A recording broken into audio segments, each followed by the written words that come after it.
కలిగిన దేవా, నిత్య నివాసిన మా ప్రియ పరలోకపు తండ్రి, మీకు వందనాలు, స్తుతులు, స్తోత్రాలు ప్రభువా. ప్రారంభ ప్రార్థన మొదలుకుని పాటల ద్వారా ఆరాధనను బట్టి మీ నామానికి మహిమ తెచ్చుకున్నారు అయా. ఈ సమయంలో నీ వాక్యపాద సన్నిధికి వచ్చాం ప్రభా. నీ వాక్యము జీవము గలది, నీ వాక్యం ప్రశస్తమైంది, నీ వాక్యం జుంటితేనే దారుల కంటే మధురమైనది అయ్యా. నీ వాక్యము చేత మమ్మల్ని ఆదరించండి, నీ వాక్యమును బట్టి మమ్మల్ని బలపరచండి అయ్యా. నీ వాక్యపు వెలుగు ద్వారా మాలో ఉన్న చీకటి పారద్రోలండి అయ్యా. నీ వాక్య పాద సన్నిధికి వచ్చిన మా అందరితో కూడా మీరే మాట్లాడి మీ నామానికి మహిమ ఘనత ప్రభావంలో ఆరోపించుకున్నామని, యూట్యూబ్ ద్వారా వీక్షిస్తున్న వారితో కూడా మీరు మాట్లాడమని, స్థానిక బిడ్డలందరినీ కూడా నీ వాక్యము చేత దర్శించమని, అభిషేకించమని, బలపరచమని యేసయ్య నామములో స్తుతించి ప్రార్థించి అడిగి వేడుకొంచున్నాము తండ్రి, ఆమె. అందరికి వందనాలండి, అందరికి వందనాలు. God bless you all. పక్క వాళ్ళకి షేక్ హ్యాండ్ ఇచ్చి దేవుడు మిమ్మల్ని దీవించునుగాక అని చెప్పండి. చెప్పారండి? సరే, ఈరోజు మన వాక్య ధ్యానాంశం అపోస్తుల చరిత్రల నుండి 6వ శిష్యుని గురించి మనం ధ్యానం చేయబోతున్నాం. మత్తయి శుభవార్త 10వ అధ్యాయం 3వ వచనం తీస్తారు అందరూ కూడా. మత్తయి శుభవార్త 10వ అధ్యాయం 3వ వచనం. ఫిలిప్పు గురించి మనం విన్నాం. తర్వాత పేరేముంది? బర్తలోమయి. రాసుకోండి, 3వ వచనంలో 2వ పేరు. టోటల్గా 6వ శిష్యుడి గురించి మనం ధ్యానం చేయబోతున్నాం. 10వ పేజీ, కొత్త నిబంధన, 10వ అధ్యాయం, 10వ పేజీ, 10వ అధ్యాయం 3వ వచనంలో బర్తలోమయి అనే మాట కింద అండర్లైన్ చేసుకోండి. ఈరోజు మనం ధ్యానించే అంశం బర్తలోమయి. అపోస్తుల చరిత్ర చెప్తున్నాను, అపోస్తుల కార్యాలు చెప్పట్లా. ఏంటండి దానికి దీనికి తేడా అంటే, అపోస్తులు అంటే 12 మంది శిష్యులు. వారు యేసుక్రీస్తు ప్రభుల వారి చేత ఏ విధంగా పిలువబడ్డారు, పిలువబడక ముందు వాళ్ళ ప్రవర్తన ఏంటి, పిలువబడిన తర్వాత యేసుప్రభుని వెంబడించిన తర్వాత వాళ్ళ ప్రవర్తన ఏమిటి, ఏ విధంగా వాళ్ళ జీవితం ముగింపు ఉంది, అవి మాత్రమే చెప్తాను. అపోస్తుల చరిత్ర అంటే, అపోస్తుల కార్యాలంటే వారి ద్వారా జరిగినటువంటి స్వస్థత కార్యాల గురించి కూడా చెప్పటం అపోస్తుల కార్యాలు.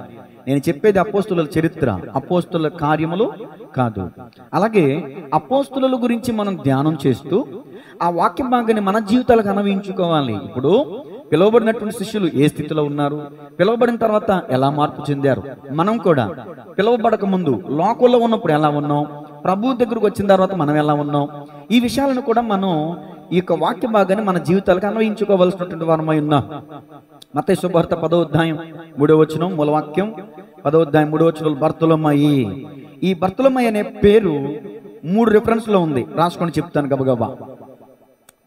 మత్తయి 13 ఓకే, 2 మార్కు 3:18 2వ వచనం. బర్తలోమయి అనే మాట 3 రిఫరెన్స్లో మాత్రమే మనం చూడొచ్చు. మత్తయి 13, మార్కు 3:18, మార్కు 3:18 పేరు మాత్రమే ఉంటుంది. తర్వాత లూకా శుభవార్త 6:14, లూకా 6:14. తర్వాత ఇతనికి మరొక పేరు ఉందండి, నతానయేలు. రాసుకోండి, నతనయేలు, నతనయేలు, నతనయేలు. ఈ పేరు 2 రిఫరెన్స్లో ఉందండి. రాసుకోండి, రిఫరెన్స్ చెప్తాను. మార్కు శుభవార్త 1వ అధ్యాయం 45వ వచనం. ఇది మాత్రం తీసుకుని పెట్టుకోండి అందరూ కూడా. మన వాక్య ధ్యానాంశం ఇదే, మార్కు శుభవార్త 1వ అధ్యాయం 45వ వచనం. ఇప్పుడు మరొక రిఫరెన్స్ చెప్తాను, రాసుకోండి. యోహాను శుభవార్త, ముందు రాసేసుకోండి.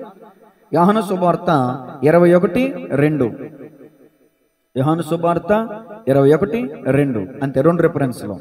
బర్తలోమయి అనే పేరు 3 రిఫరెన్స్లో ఉంది, నతానయేలు అనే పేరు 2 రిఫరెన్స్లో ఉంది. ఈ రిఫరెన్స్లు చదివితే మీకు అర్థమవుద్ది. బర్తలోమయి, నతానయేలు, నతానయేలే బర్తలోమయి అని మీకు అర్థమవుద్ది. తర్వాత బర్తలోమయి అనే మాటకు అర్థం ఏంటి? తొలమయి కుమారుడు, తొలమయి, తొలమయి కుమారుడు అని అర్థం.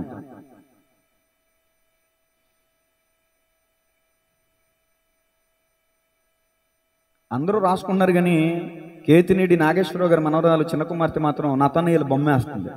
వేసుకో, ఎవరికి డిస్టర్బ్ చేయకుండా. నతానయేలు బొమ్మే. నతానయేలు మాటకు అర్థం ఏంటి? నతానయేలు అనే మాటకు అర్థం ఏంటంటే దేవుని వరము అని అర్థం. దేవుని వరము లేదా దేవుని బహుమానం అని అర్థం. దేవుని వరము లేదా దేవుని బహుమానం అని అర్థం. ఇతని నెగిటివ్ అంటే ఏ ప్రాంతానికి చెందిన వాడు కూడా రాసేసుకోండి.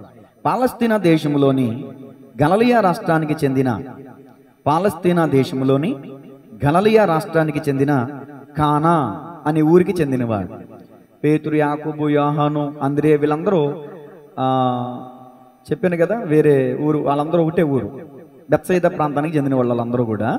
కానీ ఇతనొక్కడే కానా అనే ఊరికి చెందినవాడు. కానా ఊరి కాపురస్తుడు అనమాట. ఓకే అని రాసేసుకున్నారుగా, ఎవరికి డౌట్లు ఏం లేవుగా. ఈరోజు మన వాక్య ధ్యానాంశం ఎవరి గురించి చెప్పండి? బర్తలోమై. మరొక పేరు నతానియేలు. అందరూ సైలెంట్గా ఉండాలి, బాబు చెప్తాడు. ఎవరి గురించి ధ్యానం చెబుతున్నాం మనం? నాక పేరు అడుగుతాను మళ్ళీ ఒకసారి, ఓకేనా? జాగ్రత్తగా, నన్ను బాగా అంటున్నావు, అందుకే నేను అడుగుతున్నా. చిన్నపిల్లలను కూడా అడుగుతా ఒకసారి. ఓకే, ఇతని గురించి 7 వచనాలు ఉన్నాయి, 6 మాటలు చెప్తాను. ఇప్పుడు తీయండి, యోహాను సువార్త 1వ అధ్యాయం. మన వాక్య ధ్యానాంశంలో నుండి యోహాను సువార్త 1వ అధ్యాయము 45 నుంచి నేను చదువుతాను మొదటిగా, తర్వాత మీరు చదువుతారు కానీ జాగ్రత్తగా వినండి. ఫిలిప్పు నతానయేలును కనుగొని, ధర్మశాస్త్రములో మోషేయు ప్రవక్తలను ఎవరిని గూర్చి రాసిరో ఆయనను కనుగొంటిమి. ఆయన యోసేపు కుమారుడైన నజరేయుడగు యేసు అని అతనితో చెప్పాను. అందుకు నతానయేలు, నజరేతులో నుండి మంచిది ఏదైనా రాగలదా అని అతనిని అడుగగా, వచ్చి చూడుమని ఫిలిప్పు అతనితో అనిను. యేసు నతానయేలు తన యొద్ద కూర్చుట చూచి, ఇదిగో ఇతడు నిజముగా ఇజ్రాయేలీయుడు, ఇతని యందు ఏ కపటమును లేదని అతని గూర్చి చెప్పాను. 48వ వచనం. నన్ను నీవు ఎలాగూ ఎరుగుదువని నతానయేలు ఆయనను అడుగగా, యేసు, ఫిలిప్పు నిన్ను పిలవక మునిపే నీవు అంజూరపు చెట్టు క్రింద ఉన్నప్పుడే నిన్ను చూచితినని అతనితో చెప్పాను. నతానయేలు, బోధకుడా, నీవు దేవుని కుమారుడువు, ఇజ్రాయేలు రాజువు అని ఆయనకు ఉత్తరం ఇచ్చాను. అందుకు యేసు, ఆ అంజూరపు చెట్టు క్రింద నిన్ను చూచితినని నేను చెప్పినందువలన నీవు నమ్ముచున్నావా? వీటికంటే గొప్ప కార్యములు చూతువని అతనితో చెప్పాను. మరియు ఆయన, మీరు ఆకాశము తెరవబడుటయు దేవుని దూతలు కుమారుని పైగా ఎక్కుటయు దిగుటయును చూతురని మీతో నిశ్చయముగా చెప్పుచున్నాను నేను. ఇంచుమించు ఎన్ని వచనాలు ఉన్నాయండి? 7 వచనాల దాకా ఉన్నాయి. ఈ 7 వచనాల్లో నుంచి 6 విషయాలు పొందుపరచడం జరిగింది. ఎన్ని విషయాలు? 6 విషయాలు. మొదటి మాట రాసుకోండి. లేఖనములను పరిశీలించే వ్యక్తి నతానయేలు. లేఖనములను పరిశీలించే లేదా పఠించే వ్యక్తి నతానయేలు. ఇతనికి ఒక పేరెట్టొచ్చు మనం, సత్యాన్వేషి.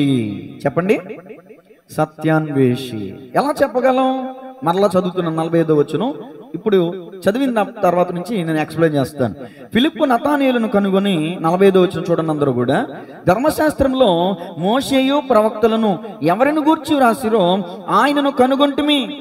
ఆయన యోసేపు కుమారుడైన నజరేయుడగు యేసు అని అతనితో చెప్పాను. ఎవరితో చెప్పాడు? ఫిలిప్పు నతానయేలుతో చెప్పాడు. నతానయేలు ఫిలిప్కి ఏమవుతాడు?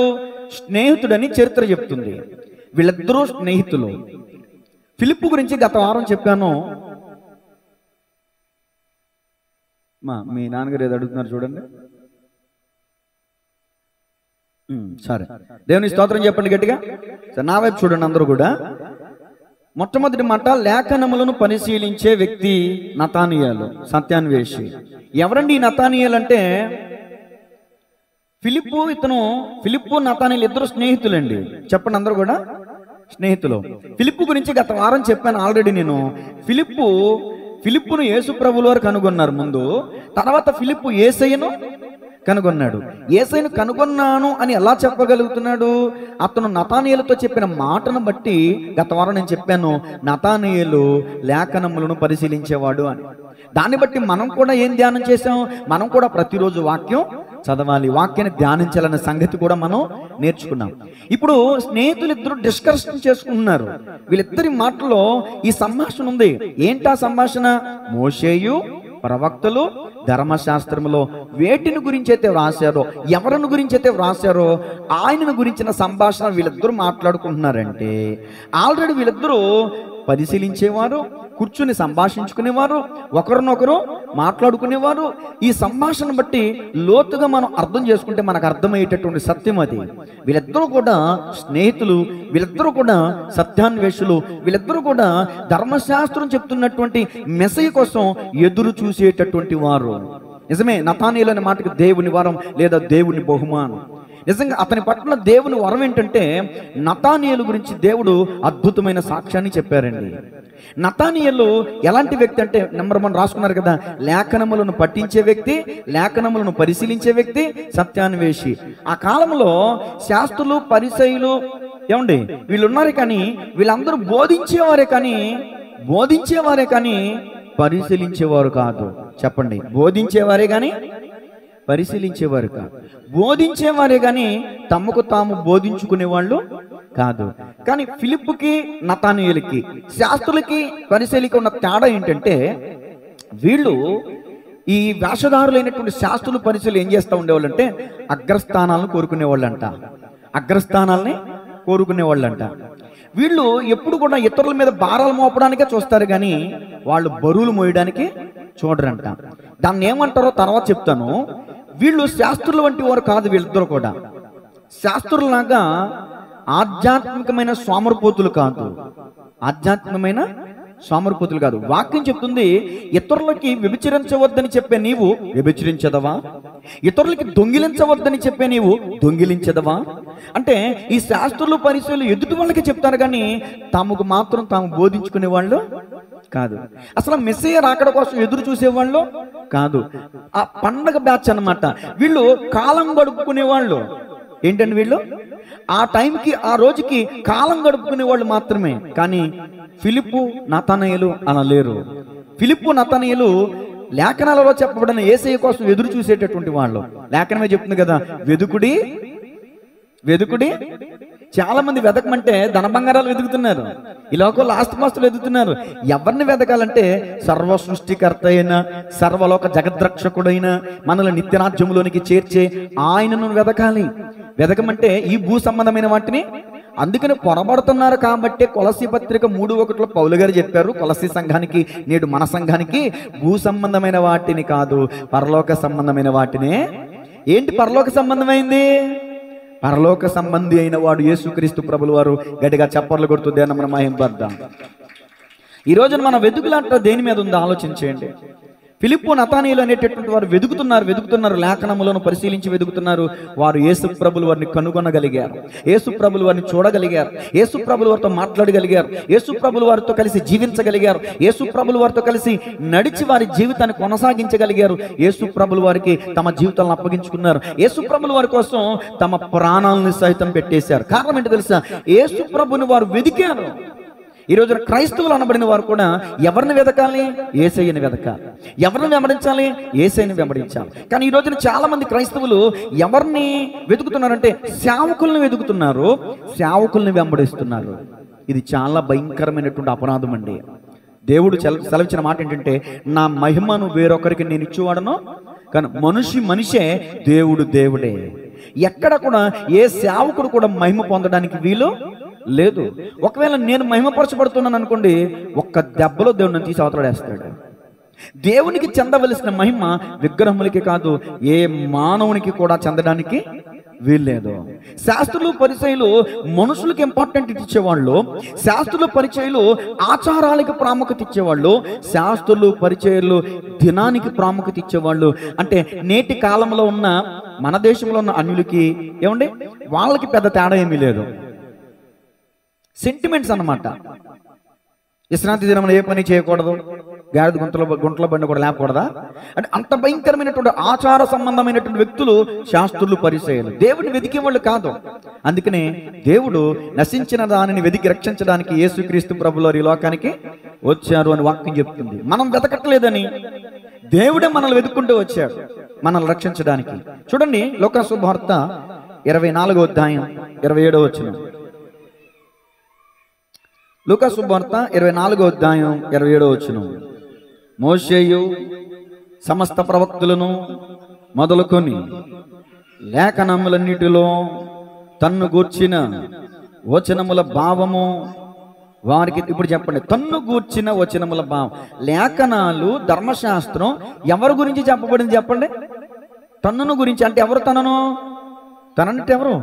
యేసు ప్రభుల వారి గురించి అండి. 44 వచనం చదవండి. అంతటా ఆయన, స్పీడ్గా అందుకోవాలి రేపు చెప్పంగానే. అంతటా ఆయన మోషే ధర్మశాస్త్రములలోను ప్రవక్తల గ్రంథములలోను కీర్తనలలోను నన్ను గూర్చి వ్రాయబడినవన్నీ నెరవేరవలెనని నేను మీ వద్ద ఉండినప్పుడు మీతో చెప్పిన మాటలు నెరవేరినవని వారితో చెప్పినప్పుడు చెప్పండి. యేసు ప్రభుల వారు అన్నారు, మోషే ధర్మశాస్త్రంలో ఉన్న ప్రవక్తల గ్రంథాల్లోనూ కీర్తనలోను నన్ను గూర్చి వ్రాయబడిన. ఎవరిని గురించి రాయబడ్డాయండి? దానియేలు కూడా ప్రవక్తే, మోషే కూడా ప్రవక్తే, ఏమండి, ఇంకా జకర్యా కూడా ప్రవక్తే, మలాకి కూడా ప్రవక్తే. మరి వీరందరి గురించి వ్రాయబడ్డాయా ధర్మశాస్త్ర గ్రంథాలు? అసలు వాళ్లే రాశారు, ప్రవక్తలే రాశారంట. ఎవరి గురించి? యేసు ప్రభులు వారు చెప్పిన మాట అండి. ఇప్పుడు నేను చదివించాను చూశారు, ఈ మాట యేసు ప్రభులు వారే అంటున్నారు అక్కడ ఉన్నటువంటి వాళ్ళతో. నన్ను గూర్చి ధర్మశాస్త్ర గ్రంథంలో రాయబడిన సంగతులు. నన్ను గూర్చి అంటే యేసు ప్రభులు వారిని గురించి రాయబడింది ధర్మశాస్త్ర గ్రంథం. యేసు ప్రభులు వారిని గురించిన ప్రవచనాలు ఉన్నాయి యెషయా గ్రంథంలో, ప్రవక్తల గ్రంథాల్లో అనేకమైన ప్రవచనాలు క్రీస్తు ప్రభులు వారిని గురించి రాయబడినవే. ఏంటి ఆ ప్రవచనాలు? ఇప్పుడు క్రిస్మస్ లో జ్ఞాపకం చేసుకుంటాం. మీకా 5:2 యాలయనగా బెత్లెహేము, ఎఫ్రతా, యూదా అను వారి వంశములలో నుండి ఆయన వస్తాడంట. బెత్లెహేము అనగా అర్థం రొట్టె ఇల్లు, మాంసపు గృహము అని అర్థం. బెత్లెహేము, ఎఫ్రతా అనగా వినయం అని అర్థం. యూదా అనగా స్తుతి అని అర్థం. వాస్తవికంగా బెత్లెహేములో ఆయన పుట్టాడండి. బెత్లెహేములో ఆయన జన్మించాడు. కాకపోతే నజరేతులో ఆయన పెరిగాడు. పుట్టింది బెత్లెహేమే, కానీ పెరిగింది నజరేతు. ఇక్కడే ఒక సందేహం వచ్చింది. ఎవరికి? నతానయేలుకి. ఫిలిప్ వచ్చి, ఇదిగో మోషేయు ధర్మశాస్త్రము ప్రవక్తలు ఎవరిని గురించి వ్రాసిరో వానిని నేను కనుగొంటిని, ఆయన నజరేయుడగు యేసు అని చెప్పారు. అక్కడిక్కడ ఈయనకి సందేహం వచ్చింది. వాస్తవానికి ఈ ప్రవక్త బెత్లెహేమీయుడైన యేసు అంటే ఆ సందేహం వచ్చేది కాదు. బెత్లెహేములో పుట్టాడు, బెత్లెహేములో నుంచి వస్తాడని ప్రవక్తల పుస్తకాలు చెప్పబడ్డాయి. కాబట్టి యెషయా గ్రంథము 9వ అధ్యాయం 6వ వచనంలో చూడండి. ఇంకా ప్రవచనాలని చూస్తే ఎక్కడి నుంచి వస్తాడు? ఇశ్రాయేలుని ఏలబోవాడు. మీకా 5:2 చదవండి ఒకసారి. నేను చెప్పుకుంటా వెళ్తే కాదు కానీ మీ అంతటా మీరు చూస్తే కానీ మీకు కొన్ని అర్థం కావు. మీకా గ్రంథం 5వ అధ్యాయం 2వ వచనం.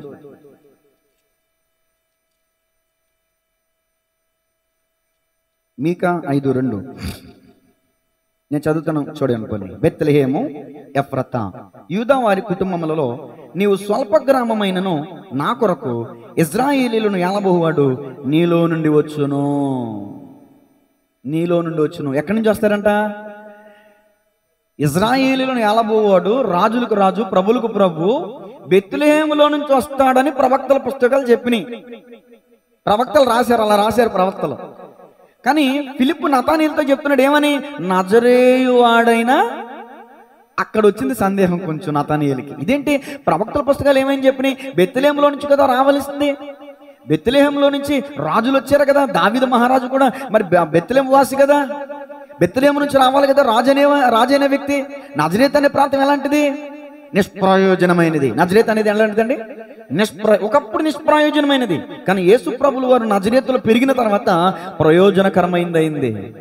ఇప్పుడు క్రైస్తవులందరం కూడా నజరేయుడైన యేసు నామములను ప్రార్థిస్తున్నామంటే అంత హెచ్చించబడింది. ఒకప్పుడు విలువ లేనిది యేసయ్య నజరేతుల నుంచి వచ్చాక ఆ ప్రాంతానికి విలువ వచ్చింది. చూడండి, మొట్టమొదటి మాట ముగించి నేను రెండో మాటలకు వెళ్తాను. తనను గురించి వ్రాయబడ్డాయంట. తనను గురించి వ్రాయబడ్డాయి. ఈ మాట ముగిస్తున్నాను. రెండో మాటలకు రండి. మొదటి మాట లేఖనములను పరిశీలించే పట్టించే వ్యక్తి నతానయేలు, సత్యాన్వేషి. రెండో మాట ఫిలిప్పును ప్రశ్నించిన నతానయేలు. ఫిలిప్పును ప్రశ్నించిన నతానయేలు. ఇప్పుడు యోహాను శుభవార్త తర్వాత మాట చదవండి. ఒక్క వచనమే చదవాలి. 46వ వచనం. అందుకు నతానయేలు. రెండో మాటలో రెఫరెన్స్ ఏం రాసుకోవాలి ఇప్పుడు మీరు? యోహాను శుభవార్త 1వ అధ్యాయం 46వ వచనం అని రేపు రాసుకుని రెండో మాటను రాసుకుని టైటిల్ ఏం పెట్టుకోవాలి? ఫిలిప్పును ప్రశ్నించిన నతానయేలు. చదువుతున్నాను. అందుకు నతానయేలు, నజరేతులో నుండి మంచిది ఏదైనా రాగలదా అని అతని అడుగగా. ఈ ప్రశ్న వేయడానికి గల కారణం ఏంటంటే ఆల్రెడీ మీకు రెఫరెన్స్ ఇచ్చేసాను. మీకా 5:2 ప్రకారం బెత్లెహేములో నుంచి రావాలి రాజు. కానీ ఎక్కడి నుంచి వచ్చాడని చెప్తున్నాడు ఇక్కడ ఫిలిప్పు? నజరేతులో ఉన్నాడు, నజరేతు వాడగు యేసు అని చెప్పాడు. అందుకు నతనీయులు అన్నాడు, నజరేతులో నుండి ఏదైనా మంచిది రాగలదా? ఓ చిన్న ఊరు ఉందండి, నా వైపు చూడాలి అందరూ కూడా, బైబిల్ కాదు. ఆ ఊరిలో అందరూ దొంగలు ఉన్నారు, వ్యభిచారులు ఉన్నారు, భయంకరమైన లంచగుండ్లు ఉన్నారు, భయంకరమైన రాజు చేత శిక్షించబడి తప్పించబడిన వాళ్ళందరూ కూడా, జైల్లోంచి పారిపోయిన వాళ్ళందరూ కూడా ఆ ప్రాంతంలో ఉన్నారు. ఏమండి, మరుసటి రోజు మనకి పేపర్ చూస్తాం కదా, పేపర్లో ఒక వార్త వచ్చింది, పలానా ఆ ఊరిలో నుంచి ఒక వ్యక్తి కలెక్టర్ అయ్యాడు అని. అప్పుడు మనందరికీ కలిగే సందేహం ఏంటి? ఆ ఊర్లో వాళ్ళ, ఆ ఊర్లో నుంచి వ్యక్తి కలెక్టర్ అయ్యాడా? అసలు ఆ ఊర్లో చదివి ప్రయోజకుడైన వ్యక్తులు ఉంటారా? అసలు ఆ ఊర్లో తెల్లారి లేచి చూసి దొంగలు, నరహంతకులు, వ్యభిచారులే కదా ఆ ప్రాంతంలో ఉండేది. ఆ ప్రాంతంలో నుంచి ఒక వ్యక్తి కలెక్టర్ అయ్యాడా? మనకు సందేహం వస్తుంది కదా. అదే సందేహం నతానీయులకు కూడా కలిగింది. ఏంటి, నజరేతులో నుండి మంచిది ఏదైనా అంటే, నజరేతుల్లో ఉన్నటువంటి ప్రజలు మంచివాళ్ళు కాదు. దేశం అంటే మట్టి కాదో మనుషులు అంటే, నజరేతు అంటే గ్రామం మంచిది కాదంటే దాని అర్థం ఏంటి? గ్రామంలో ఉన్నవాళ్ళు. ఒక ముసలామని యమనస్తుడు అడిగాడంట, మా అమ్మ నీ నోరు మంచిది, నీ నోరు మంచిదైతే ఊరి మంచిది. అంటే నజరేతు నతనీయుల దృష్టిలో మంచిది కాదు. నతనీయుల దృష్టిలోనే కాదండి, ఆ ప్రాంతంలో ఉన్న వాళ్ళందరూ కూడా నజరేతుని వెలివేశారు. ఒక మాటలో చెప్పాలంటే, నజరేతులో ఉన్న వాళ్ళందరూ కూడా భయంకరులు, దోపిడీ దొంగలు ఉన్నారు, భయంకరమైన ఆ ప్రవక్తల చేత శపించబడిన వారు ఉన్నారు, భయంకరమైన శాపగ్రస్తులు ఉన్నటువంటి ప్రాంతం నజరేతు. అలాంటి నజరేతులో నుంచి రాజు వస్తాడా? అలాంటి నజరేతులో నుంచి మంచివాడు వస్తాడా? ఇతని అభిప్రాయం మంచిదే. నజరేతులో నుంచి ఏదైనా మంచిది. మెస్సయ్య మంచోడే, కానీ మెస్సయ్య పెరిగిన ఊరు మంచిది కాదు. మనకి లోకల్లో మనకు సామెత, 6 నెలలు సావాసం చేస్తే వీళ్ళు వాళ్ళు అయ్యారంట. నేను అంటాను, ఒక్క యేసు ప్రభులు వారు నజరేతులు పెరిగితే ఊరికి మంచి అనే పేరు వచ్చింది. గట్టిగా చప్పట్లు కొడుతుంది అని మనం మహిమపడతాం. మన గ్రామంలో అందరూ చెడ్డవాళ్ళైతే నువ్వు ఒక్కడవే మంచిగా బతికి నీ ఒక్కడ వలన మన గ్రామానికి మంచి పేరు రావాలి. దేవునికి స్తోత్రం కలుగును గాక. ఎవరైనా ఇప్పుడు కలెక్టర్ అయ్యారు, లేకపోతే ట్రైన్ తోలుతుంది ఒక అమ్మాయి, ఈ మధ్యకాలంలో విన్నా, వాళ్ళు ఆ సక్సెస్ఫుల్ లైఫ్ సాధించిన తర్వాత వాళ్ళ ప్రాంతం పేరెత్తి, ఇప్పుడు ఈ మధ్యకాలంలో క్రికెట్ అంటే ఒక అమ్మాయి సక్సెస్ఫుల్ అయింది. ఇప్పుడు అమ్మాయి సక్సెస్ఫుల్ అయిన తర్వాత స్టేజ్ ఎక్కిన తర్వాత నెంబర్ 1 మాట మాట్లాడింది. మొట్టమొదటి మాట, జీసస్ క్రైస్ట్, నాకు దేవుడి సహాయం వల్ల నేను ఈ యొక్క విజయవంతంగా ఈ ఆటలో నేను గెలిచానని ప్రభువుని మహింపరిచింది. ఆమెను బట్టి ఆమె కుటుంబానికి, ఆమెను బట్టి ఆమె గ్రామానికి, ఆమెను బట్టి ఆమె సంఘానికి ఏమొచ్చింది? పేరు వచ్చింది. అంటే నువ్వు ఎలా ఉండాలి? యేసు ప్రభుల వారిలాగా పరిశుద్ధమైన జీవితాన్ని నువ్వు జీవిస్తే నీ ఇంటికి, నీ వాడిగట్టికి ఒక మంచి పేరు, నీ గ్రామానికి ఒక మంచి పేరు. పలానా కోరుకొల్లు అనగానే పలానా చేతు ఉన్నాడండి, పలానా చేతు జీవించాడు, ఆ పేరు రావాలి. ఇప్పుడు తెబేసు స్త్రీ పేరు రాయబడలా, కానీ తెబేసు స్త్రీ పట్టణము పేరు యాడు చేసి తెబేసు స్త్రీ. ఎందుకని? తెబేసు స్త్రీ ఓ గొప్ప అద్భుతమైన కార్యం చేసింది. తెబేసు స్త్రీ ఇదిగో అక్కడ ఉన్నటువంటి అభిమేలకు వస్తుంటే అందరూ పారిపోతున్నారు, కానీ తిరగట్రాయి తీసుకుని గోపురం ఎక్కి అభిమేలకు మీద వేసి ఏం చేసింది? శత్రువును చంపేసింది. తన ప్రజలందరినీ రక్షించింది, తన ప్రజలందరినీ కాపాడింది. తన ప్రజలందరినీ కాపాడిన కారణంగా పరిశుద్ధాత్మ దేవుడు ఆమె గురించిన మాట ఏమరాయించో తెలుసా? తెబేసు స్త్రీ. షునేమీరాలు అని పేరుంది, గనురాలు ఆమె పేరు రాయబడలా, షునేమీరాలు. ఎందుకని? ఆ షునేమి ప్రాంతంలో ఎంతో మంది భక్తిపరులు ఉన్నారు, కానీ ఆమె వంటి భక్తిపరురాలు మరొకళ్ళు లేదు. నీ పేరెత్తితే నీ గ్రామం గుర్తు రావాలి. అలా ఉండాలి మన జీవితం, అలా ఉండాలి. నతనీయులు అన్నాడు, నజరేతులో నుంచి ఏదైనా మంచిది రాగలదా? మా ప్రాంతంలో అందరూ దొంగలే కదా, వ్యభిచారులే కదా, నరహంతకులే కదా, దోపిడీగాళ్లే కదా ఉండేది. ఏం నువ్వు చెప్పేమాట? మోషే ధర్మశాస్త్రములు ఎవరిని గురించి రాస్తారు? ఆయన బెత్లెహేము నుంచి వస్తాడని మీకా భక్తుడు రాశాడు కదా ప్రవచనంలో. నువ్వేంటి నజరేతులోంచి వచ్చిన ఆయన పట్టుకునేసాయి అంటున్నా? చాలా మంది ఈ రోజున యేసు ప్రభులు వారిని విశ్వసించకపోవడానికి గల కారణాలు అనేకములండి. దేవుని యొక్క వాక్యం చెప్తున్నప్పుడు ఫిలిప్పు నతానీయులతో ఏమన్నాడు తెలుసా? అయ్యా వచ్చి చూడమని అతనితో చెప్పాను. ఈ మాట ఆయన చెప్పండి, వచ్చి చూడమని అతనితో చెప్పాను. ఇప్పుడు హైదరాబాద్లో పుల్లారెడ్డి స్వీట్స్ చాలా బాగుంటాయి. బాగు అందరూ చెప్పండి. తిన్నారా మీరు? తిన్నారా? తినకుండా మీరు ఎలా చెప్పగలరు? నా ఆశగల ప్రాణం దేవుడు తృప్తిపరిచినట్టు ఈ మధ్యకాలంలో మా హైదరాబాద్ సీతక్క గారు తీసుకొచ్చారండి. మనం వస్తా అడిగి మరీ తెప్పించుకున్నాను అనమాట. ఏదో సంథింగ్ వాళ్ళ ఇంట్లో విశేషం జరిగింది, నువ్వు నాకు ఏదైనా గిఫ్ట్ తీసుకురావాలంటే నాకు స్వీట్ తీసుకురా అన్న. ఆ స్వీట్ నోట్లో పెట్టుకోగానే నెయ్యి స్మెల్ వచ్చింది. ఏం స్మెల్ వచ్చిందండి? మన అయితే రకరకాల వాటిలు చేస్తారు కదా, దాంట్లో చేస్తారు కదా, అది తినే కొద్దీ మంచి టేస్ట్ ఉందండి. ఇప్పుడు నేను చెప్పగలను, అది ఆ నెయ్యి స్మెల్ వచ్చింది, నేతితోనే చేస్తారు, అందుకనే దానికి పుల్లారెడ్డి స్వీట్స్ అనే పేరు వచ్చింది అని నేను పూర్తిగా ఇప్పుడు చెప్పగలుగుతున్నా. తినకముందు నేను చెప్పలేను బాగుంటుందంట, అంతే. అంటే ఇప్పుడు మనకు ఒక విషయం అర్థం కావాలి, తింటే గాని తెలియదు రుచి, దిగితేనే గాని తెలియదు లోతు. గట్టు మీద కూర్చుని రాళ్ళు ఎత్తి ఎట్ట తెలుస్తుంది? చాలా మంది ఈ రోజున ఈ క్రీస్తుని గురించిన మాట్లాడుతున్నారు. యేసుదేవుడా, యేసుదేవుడైతే ఎందుకు చచ్చిపోయాడు? యేసుదేవుడైతే తను రక్షించుకోలేనోడు, మనలందరినీ ఏం రక్షిస్తాడు? అరే నీ మాటలన్నీ కట్టుబెట్టి ఒకసారి బైబిల్ చదువు. బైబిల్ చదివితే భయమా నువ్వు కూడా బైబిల్ని వెంబడతానని? ఆర్ఆర్కే మూర్తి గారు చెప్పారు, తప్పులు పట్టాలని నేను బైబిల్ చదివాను, కానీ పరిశుద్ధ గ్రంథం అనబడిన బైబిల్ నా తప్పులు పట్టింది అన్నాడు ఆయన. గట్టిగా చప్పట్లు కొడుతూ దేవుని మనం మహిమపడదాం. నువ్వు దేవుని వాక్యాన్ని చదివితే, దేవుని వాక్యాన్ని ధ్యానిస్తే నువ్వేంటో తెలుస్తుంది, దేవుడు అంటే ఏంటో తెలుస్తుంది. బైబిల్ చదవు, ట్రాక్స్ చదవు, లేకపోతే నీకు నచ్చిన గ్రంథం చదవు, పూర్వీకులు ఏం చెప్పారు చదవు. అసలు పూర్వం నుంచి వచ్చిన ఉన్నటువంటి ఫిజికల్గానే కావచ్చు, లేకపోతే ఈ సైంటిఫికల్గానే కావచ్చు, లేకపోతే చారిత్రాత్మకంగా కావచ్చు, ఆధారాలే కావచ్చు, వాటిని బట్టే నువ్వు పరిశీలించవు. అసలు జ్ఞానము లేని వాడు ప్రతి మాట నమ్మును. ఎవడే చెప్తే అదే నమ్మేస్తున్నావు. ఆయన దేవుడు అంటే ఆయన పూజిస్తున్నావు, ఈయన దేవుడు అంటే ఈయన పూజిస్తున్నావు, వాళ్ళ దేవుడు అంటే వాళ్ళకి పూజిస్తున్నావు, అంతేగాని నీ మనసేం చెప్తుంది అసలు?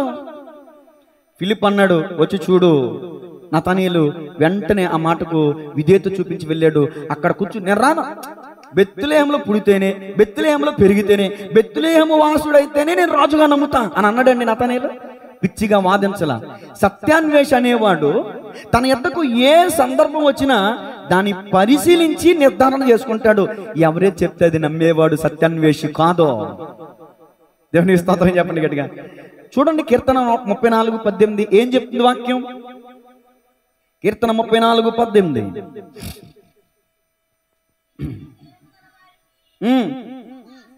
కీర్తన 34:18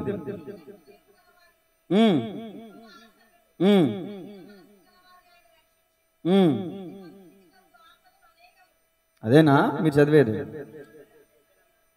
కరెక్టేనా?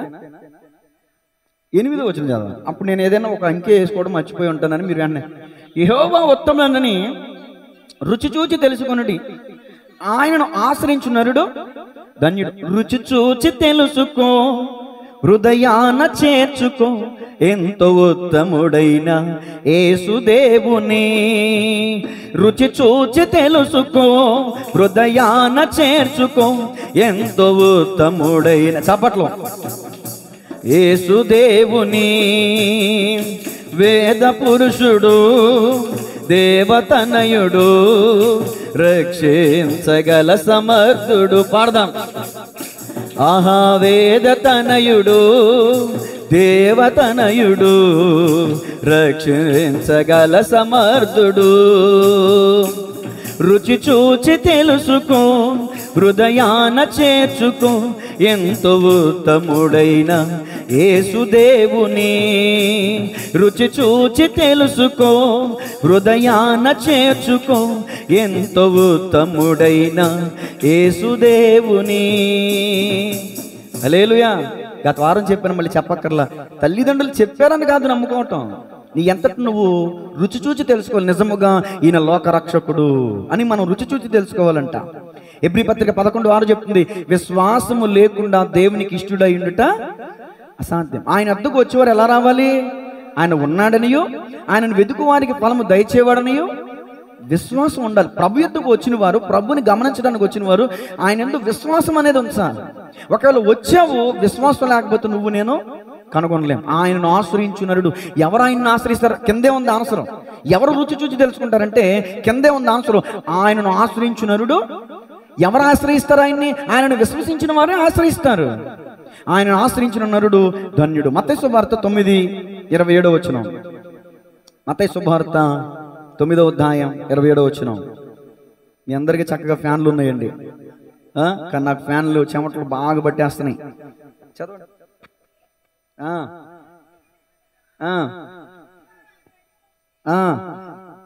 దావీదు కుమారుడా కేకలు వేసిరి.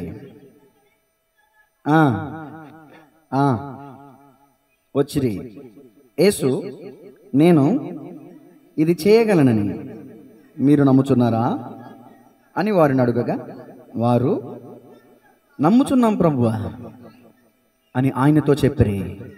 అప్పుడు ఆయన వారి కన్నులు ముట్టి నీ నమ్మిక చొప్పున మీకు కలుగునుగాక అని చెప్పినంతట్లో వారి కన్నులు తెరవబడెను. దేవునికి స్తోత్రం చెప్దాం గట్టిగా.